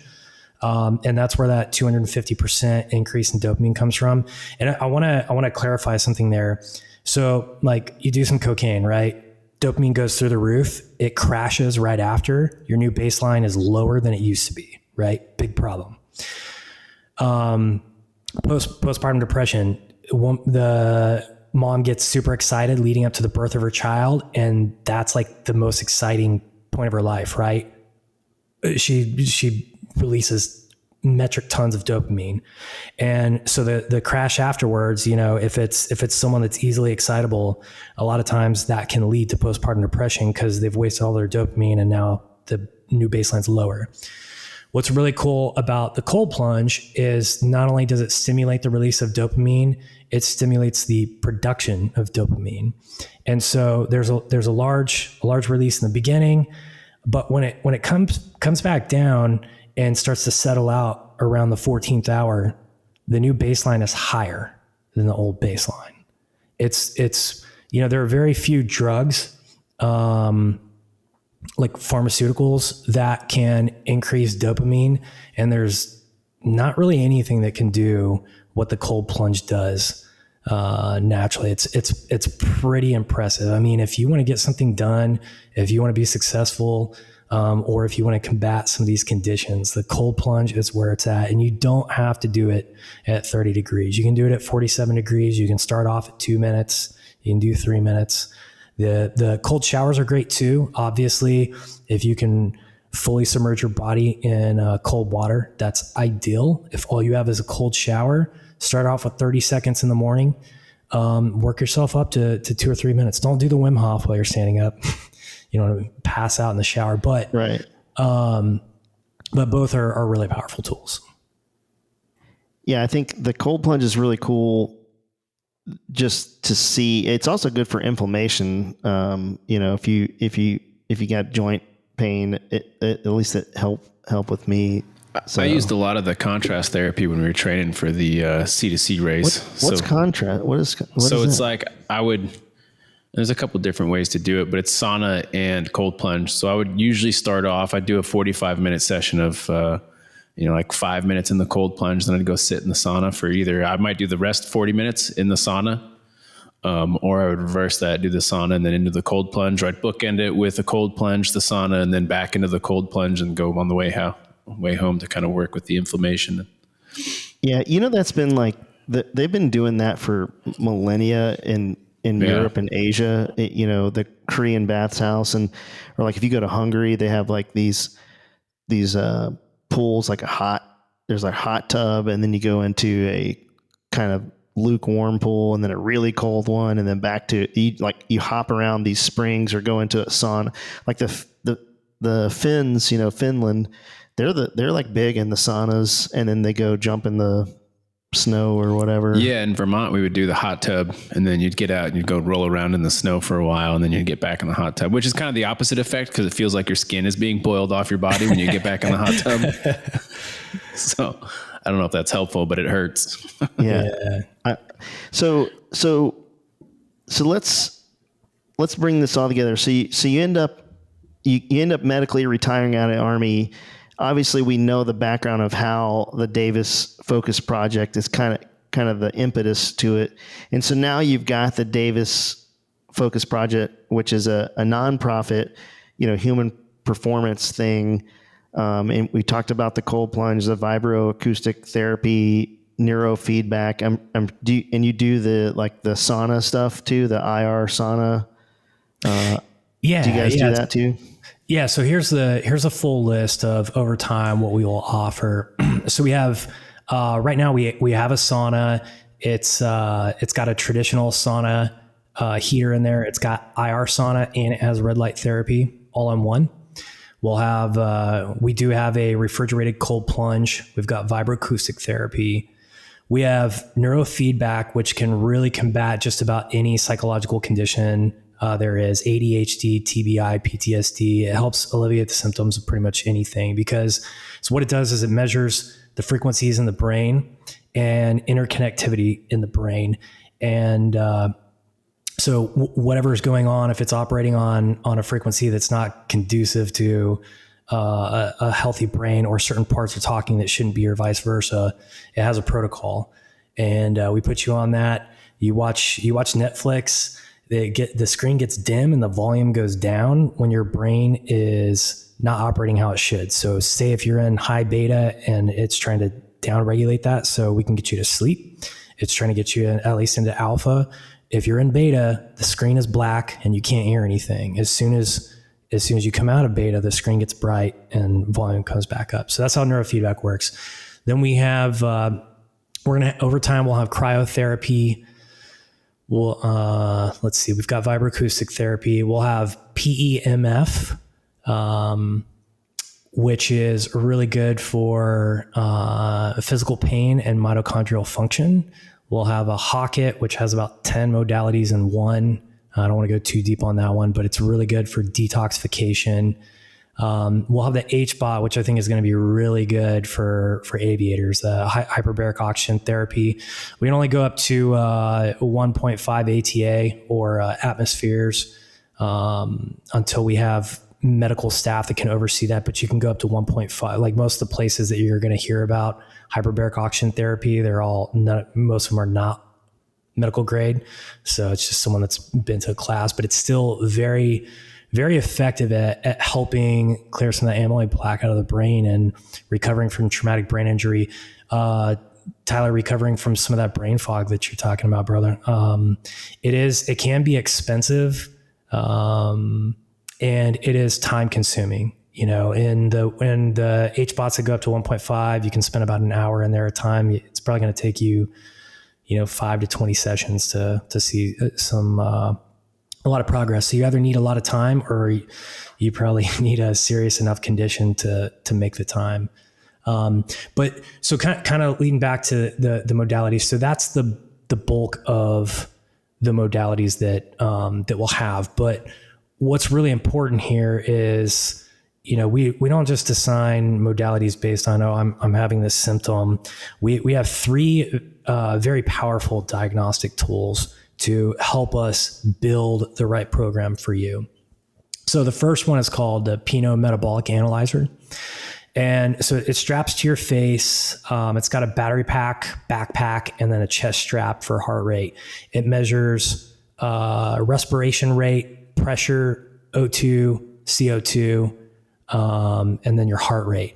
And so we do 2 tests. We do one laying down, you don't have the backpack on, and it'll measure RMR and a bunch of other biomarkers. And then we do a VO2 max, rather running around a bike, right? The whole test takes 10 minutes. It gives us 23 biomarkers. These biomarkers give us a picture of brain health, heart health, lung health, cellular health, biological age, and nervous system health. That is one of the most robust metabolic tools there is, period. And it's not a bunch of people are taking advantage of it yet. I know there's some professional ball teams. Actually, the VA has certified this. It's actually in one of their brochures. So the VA is backing this diagnostic tool. And what's great about it is it will write the whole program for you. It will tell you exactly which modalities you need to do. And it has all of them, neurofeedback, IRS, it has all of the stuff that we're going to have in our facility programmed into it, which is great because when I start to expand this operation and I'm hiring people that are newer, this program is still going to work. We're going to have a pretty robust training program, but it makes this thing pretty scalable. And so that's our starting place. Now we'll also write a nutrition plan and a workout plan, which, guys in the regiment, they've got Thor 3. Those guys are really good at what they do, so they already kind of have that resource, but the rest of the military doesn't always have that, especially if you're not in SOF. You don't have someone writing workout programs and nutrition programs for you, or you have less access. Then the other 2 diagnostic tools that we have is the QEEG brain map, the quantitative electroencephalogram. That is part of the neurofeedback system. That's what maps your brain. And so we don't always use that diagnostic tool, but that's kind of what the questionnaire is for. The questionnaire is going to help us determine what your potential symptoms are and what your goals are, right? And then the last one is called microscopy, which we may not have this right away because we're going to need a certified technician on this. But we take a couple pinpricks of blood, put it on a slide, and we're able to take a deeper dive into cellular health and really see what's going on in the system. It helps to understand more about gut health and some other potential problems that may be contributing to some of the symptoms that we're seeing. And so what I'm getting at with all these tools is that we don't just have modalities that you walk in and say, I want to use this. It's a full program where we educate you on what every single thing is doing, and we give you a custom plan that is built for you.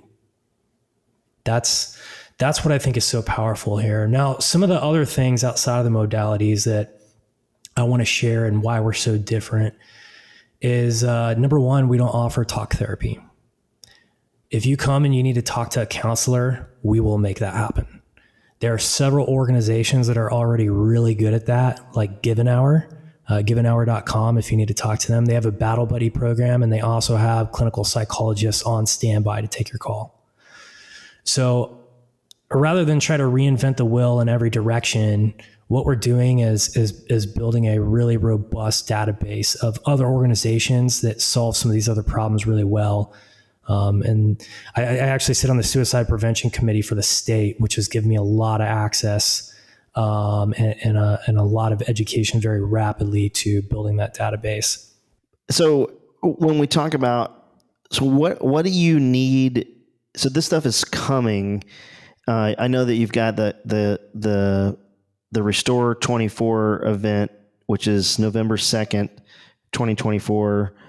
What are you going to showcase at that, and what's the intent behind that? What are you trying to put out to the world, and why should people come? If you're in the Clarksville, Nashville area, you should probably go, because what can they experience there during this?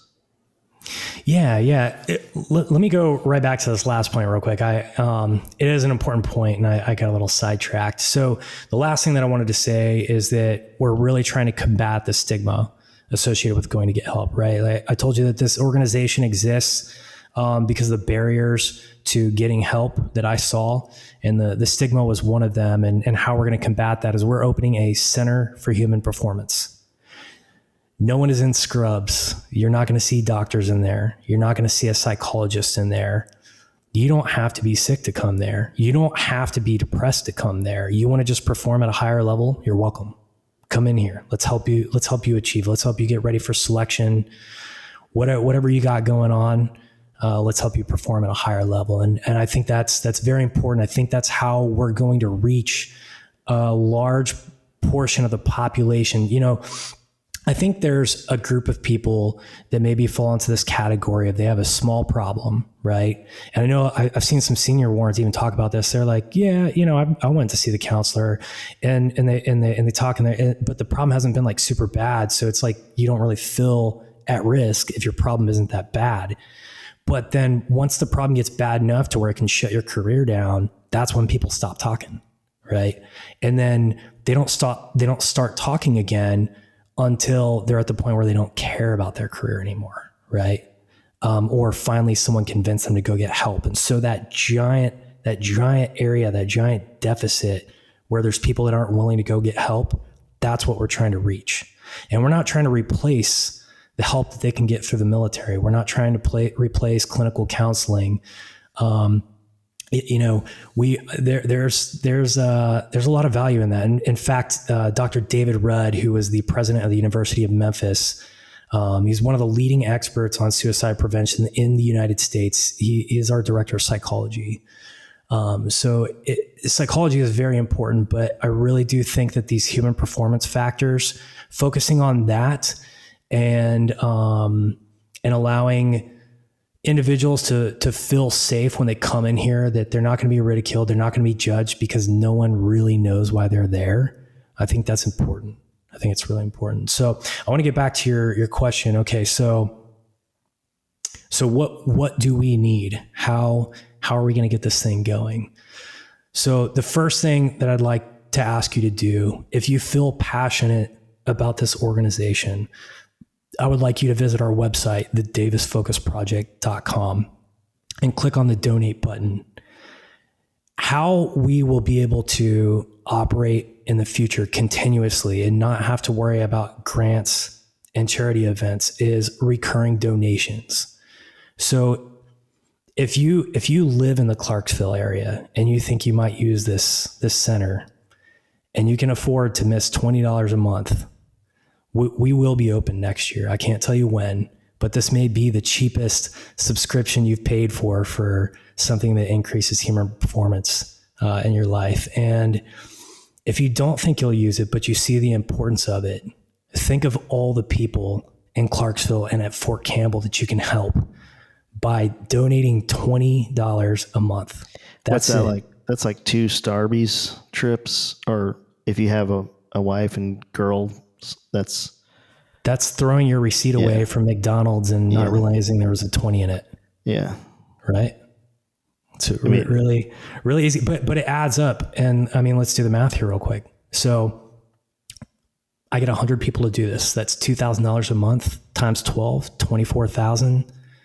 That's half of one of the techs that I need to hire. I need 100,000 to get the first version of the center open.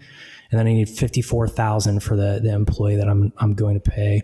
And here's another thing that I want to add. I will never pay myself with this organization. I know that's a roadblock, especially with what happened with some other nonprofit organizations, but that is my promise to you as a donor, you as a supporter. I will never pay myself from this organization. And this is free of charge to military and veterans. Is it just active duty, or is it veterans too? It's going to be free too. We are open to active duty service members, veterans, and Gold Star families. All right, respect. That's pretty legit. So what about the Restore 24? That's on Saturday, November 2nd.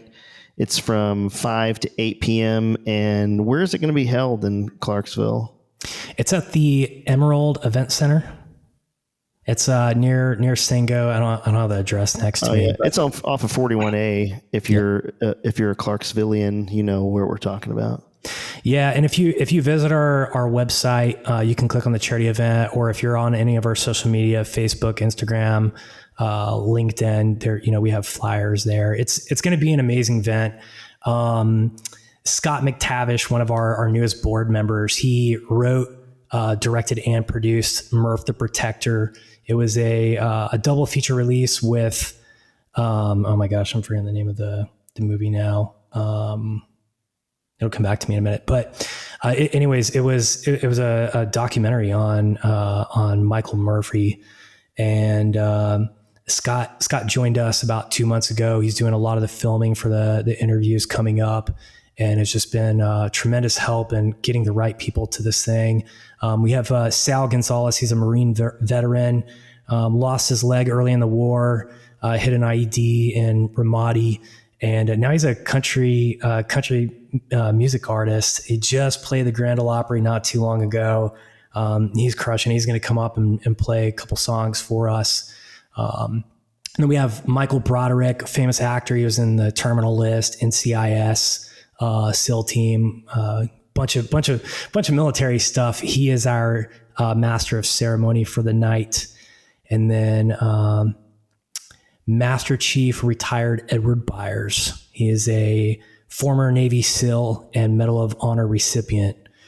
He's going to be our guest speaker on November 2nd. Super excited to have him out. A good friend of his and a good friend of mine, Clayton Trammell, connected me. Thank you, Clayton. Can't wait to see what Ed has in store for us.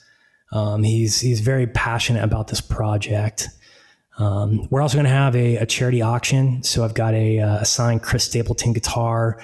We've got a silencer and a digital trigger and a handful of really cool things coming up for this auction. If you have any high-end items like that, that you think would make sense, you can reach me by email on the website. But hey, listen, this event is only $50. You're getting food, you're getting drinks, you're getting entertainment. I mean, it's like paying to go to the movies. And, How many tickets are there? So there are 150 tickets total. Quite a few of them are already taken up by Purchase Tables, and like US Bank is our title sponsor. Huge shout out to them. They have been absolutely amazing in helping us get this thing off the ground. But yeah, 150 tickets total, tables of 8. Nice. Yeah, that Michael Broderick was actually in the Marine Corps, according to his. According to my big, large brain. Yeah, according to I didn't Google it at all. Well, as a been in a couple TV shows myself, no big deal. I've seen a couple of TV shows. As a member of the Screen Actors Guild, I can tell you that. I think it's the Film Actors Guild, right? Yeah. Did that just happen? So, so back to this, $50, November 2nd. It sounds like an action-packed night. You can also get to experience some of you guys are going to bring like a cold plunge if you want to do it. You can, are people going to be able to jump in there or do any of I don't know that anybody would do it, but are you guys going to have anything set up, and you're going to have testimonies of the guys that you've kind of helped? Oh yeah. So we're going to have a cold plunge there. It's refrigerated. Bring your cold plunge clothes. I've got three protocols. I talked about one here. But I'm going to be sharing those protocols. I've got some demonstrators if people don't want to get in the cold plunge. But yeah, we're going to walk you through it. We'll walk you through the Wim Hof breathing technique, whatever you want to know. We're going to have capabilities briefs up on Butcher Block behind each modality. We'll have a demonstration of neurofeedback. I'll have a video playing on loop, and someone there to talk through how it works, because we don't just have the machine set up that I use to do the brain maps. We actually send people home with computers and devices so they can do it at home after they get their brain map done. But yeah, we'll have that. Then we'll have the vibroacoustic therapy there for you to try out. And then we'll have some other Butcher Blocks with just information on the rest of what we're doing. I'll talk a little bit about it during the event. I don't want to get too deep into the weeds with it, but that first hour is dedicated to show and tell of what we're going to have. So if you want to learn about any of these, definitely show up that first hour and come talk to me or one of the volunteers that I have. The volunteers that I have are going to be extremely knowledgeable. Most of these guys have been doing this for about 10 or 15 years as well. What's is it black tie, or is there a dress code, or do you just show up, or what's the plan there? No, we purposely didn't put a dress code. I'm going to be there in a sport coat, looking my best, but welcome to anyone and everyone. I mean, if you got a ball game with your kids before that, just show up, just come there. This is not about, I really hope you enjoy it, and I hope it's a great night. But you don't have to get dressed up to do that. Just show up. Yeah, you're going to drop $50 on a beer and some food at a decent restaurant anyway, so you might as well do it. Don't go to Tilted do it for Kilt. A purpose. Skip the Tilted Kilt and go do this on Saturday night. For all the folks and all of our people on Wilma Rudolph. Yeah, in Clarksville that are just go and just check it out. You probably need it. If you're hearing this, you probably need to go. If you're listening to this podcast, you already need to be there. Half of you are probably in Clarksville anyway. You're going to meet some amazing people there too. We didn't even get to talk about the board. I do want to kind of name drop here for a second. Yeah. 'Cause this really adds to our credibility. In fact, every time I talk to an entrepreneur who's very busy, they're like, why didn't you lead with this? So I have stacked the ultimate board. You heard about our director of psychology, Dr. David Rudd, who is the president of the University of Memphis. Our attorney invented the shock absorbing crutch that you see in hospitals today, and is the founder of Immix Law, one of the largest and most efficient law firms on the West Coast. our treasurer is Peter Alexiak. He was the chief financial officer and senior vice president of DTE Energy. They're a $22 billion company. Scott McTavish, I already talked about him a little bit. He recently joined the board. My wife, Chelsea Davis, she was a battalion S1, and now she is a tech consultant. Then you have Nick O'Kelly, which... Nick's a friend of the pod. Yeah, that's right. Yeah, he was on not too long ago, right? Yeah. Yeah, so Nick, former Green Beret and Night Stalker, he's on our board.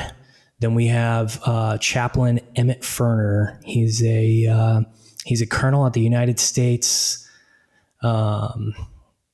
Institute of Religious Leadership. He is the chief of staff there. He's got a PhD and 3 masters. Super impressive. He has studied psychology, theology, and spiritual leadership through all those degrees. But he spent a lot of time in some of the SMOOs. I met him in first group a long time ago. I think maybe the second year I was in the Army. And he's just been one of those guys that I've kept in contact with. He's just like if you need a north pointing arrow, that is the guy. And he's super excited about this project. I needed to bring a chaplain. I really wanted to incorporate, Christianity into this thing, but I also didn't want people to feel like a religion was being shoved down their throat. So I thought, what better way than to bring a chaplain on board who knows to speak all those languages, right? So, I want to make sure I'm not leaving anyone out. Brandon Shea, he's a senior vice president at T. Rowe Price. And then, let's see, we've got Dr. David Black. He's one of the leading toxicologists in the United States, was on the Olympic Commission, NFL, NHL, WWE, and so on. And then we have Greg Staheen. He is the chief of human performance for an organization focused on operator longevity. So when operators retire, a lot of them go to some other organizations to work, and Greg is leading that program, which really mirrors what we're doing. It's focused on human performance, but the Trojan horse is mental health. So I was a little long-winded on the board. We have some more coming. We might have a Tennessee Titan joining as either a director or an advisor here pretty soon. Fingers crossed. We'll see about that one. Yeah, that's pretty cool. You're rolling pretty deep over there, so I like it, man. Okay, so what you got? Open mic. What does Brandon Davis want to tell the world that's listened to this? If you had one thing to get out, what's that one thing? It doesn't have to be for all eternity, maybe just for today, like what's going on today. Because that's the whole point of this, right? It's just to be slightly better than yesterday. When you try to make those big course corrections, it never really works out. Inch by inch, life is a cinch, yard by yard, life's hard. You guys ever heard that? No, but I like it. I'm good with little rhymes like that. Sure, that's how my brain operates. I'm pretty sure I heard that from it was a Disney movie like in the 80s called Mr. Boogedy. I'm pretty sure that's where that comes from. You should look it up. It's on Disney Plus if you have Disney Plus. We should have a watch party. It's a terrible movie, but as a kid, my sister and I loved that movie, and that's a quote in the movie, and my mom would always say it to us, and it's always it sounds corny, but it's always resonated with me. But anyways, Brandon, what do you got for us? What's your one thing? Yeah, I think especially with the regiment, but with the military in general, we are so mission focused, and I mean that's a really good thing. That's why we are as successful as we are. But being mission focused can come with some consequences, right? And in order to achieve mission success, sometimes you put some blinders on to make that happen, and everybody is guilty of it, myself included. And so what I would say to you is that we should all remember that when we close up for the day and we go home, that each one of us has a life outside of the military. And so when you think that there couldn't be much else going on besides what we have going on here, because it's a lot, right? Like when you're in those planning cycles and you're working 14-hour days, like you don't really have time to do anything else. But each one of you, each one of us has something else going on. We have another life. And so I would say that we should all be checking in with each other more often. You're not just your subordinates and your peers, but your leaders too. I think the leaders are probably less likely. They're the least likely to raise their hand because everyone is looking to them for strength, right? Commanders, SPs, senior warrants, first sergeant, commander, NCOICs. Each one of them they know that they can't show a chink in their armor or that kills the morale, or it can affect the morale. The fact is it never kills the morale, right? It may affect the morale to see a leader struggling and having a hard time. But the worst thing is to let that go unchecked and let it lead to worse problems, And it doesn't mean that you have to tell someone that they need to go talk to a counselor. It's as simple as, what's going on, man? Like, are you all right? What are you doing later on today? What are you doing this weekend? Like, learn a little bit about their life habits. Learn a little bit about what they have going on outside of the military. I think most people, you talk to them long enough, whether they really want to tell you or not, you're going to start to hear what's going on. So just have that conversation, just have a conversation. It doesn't have to be targeted on what's horrible going on in your life. But check in with people. Yeah, I think that's sage advice, and I think it's much needed in the current state of affairs we find ourselves in. So, any last thing you want to plug? We've got your event November 2nd. We'll link to all this in the show notes, so you don't have to remember. You can just read down the show notes. We'll have Davis Focus Project link there, along with everything else we talked about.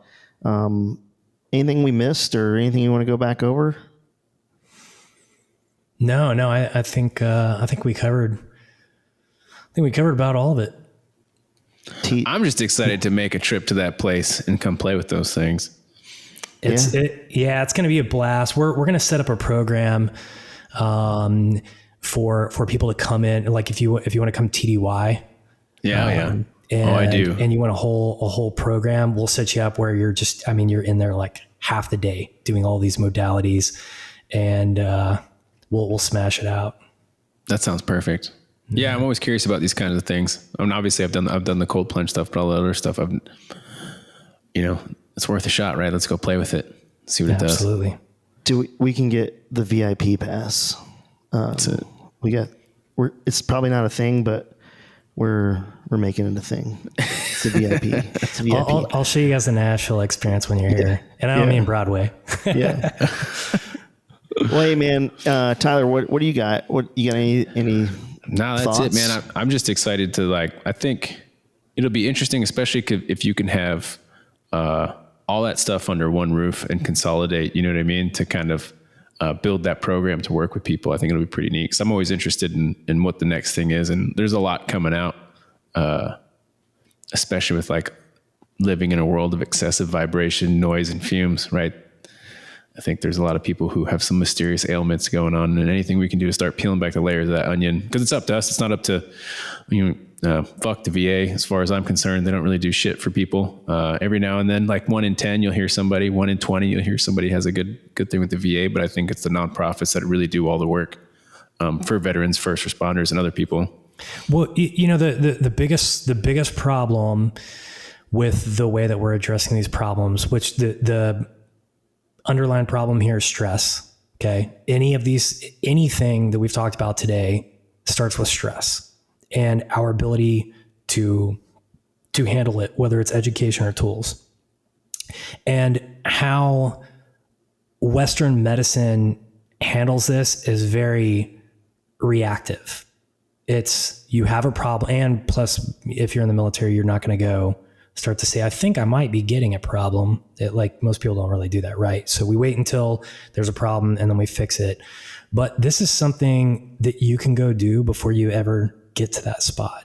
And it targets the core problem, right? We talked about the core problems. A lot of times it's overactivation of the sympathetic nervous system, and for anything from traumatic brain injury to PTSD, anxiety, all of those, a lot of times the brain is a very important component to that, and being able to bring it back into a state where it's able to regulate itself is important. And, but pills don't really do that. Pills mask the symptoms, right? Yeah, they don't go after like the cause of the problem. They might dull the effect, but they do nothing to change what the actual issue is. And they come with their own set of problems. So what we're trying to do is solve the problem at its core, and also give people the opportunity to keep themselves healthy enough and resilient enough to not have to suffer these problems in the future.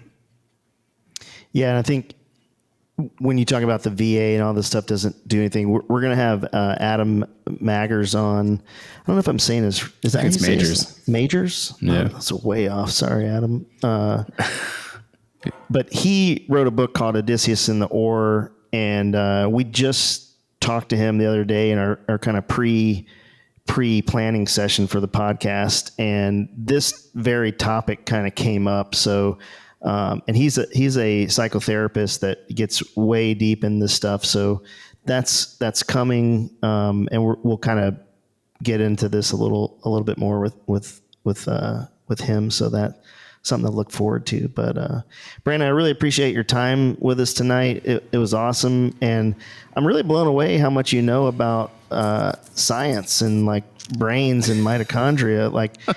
And I'm not saying, I'm being really serious. Like how do you remember all that? I mean, is it the cold plunge that helps you remember all that stuff? Because that's like a lot of stuff. When you are fighting for your children, and you discover that the answer is education, there's nothing that will stop you. I like that, man. I only have so many penguins and on my iceberg, and I dumped a lot of penguins for this.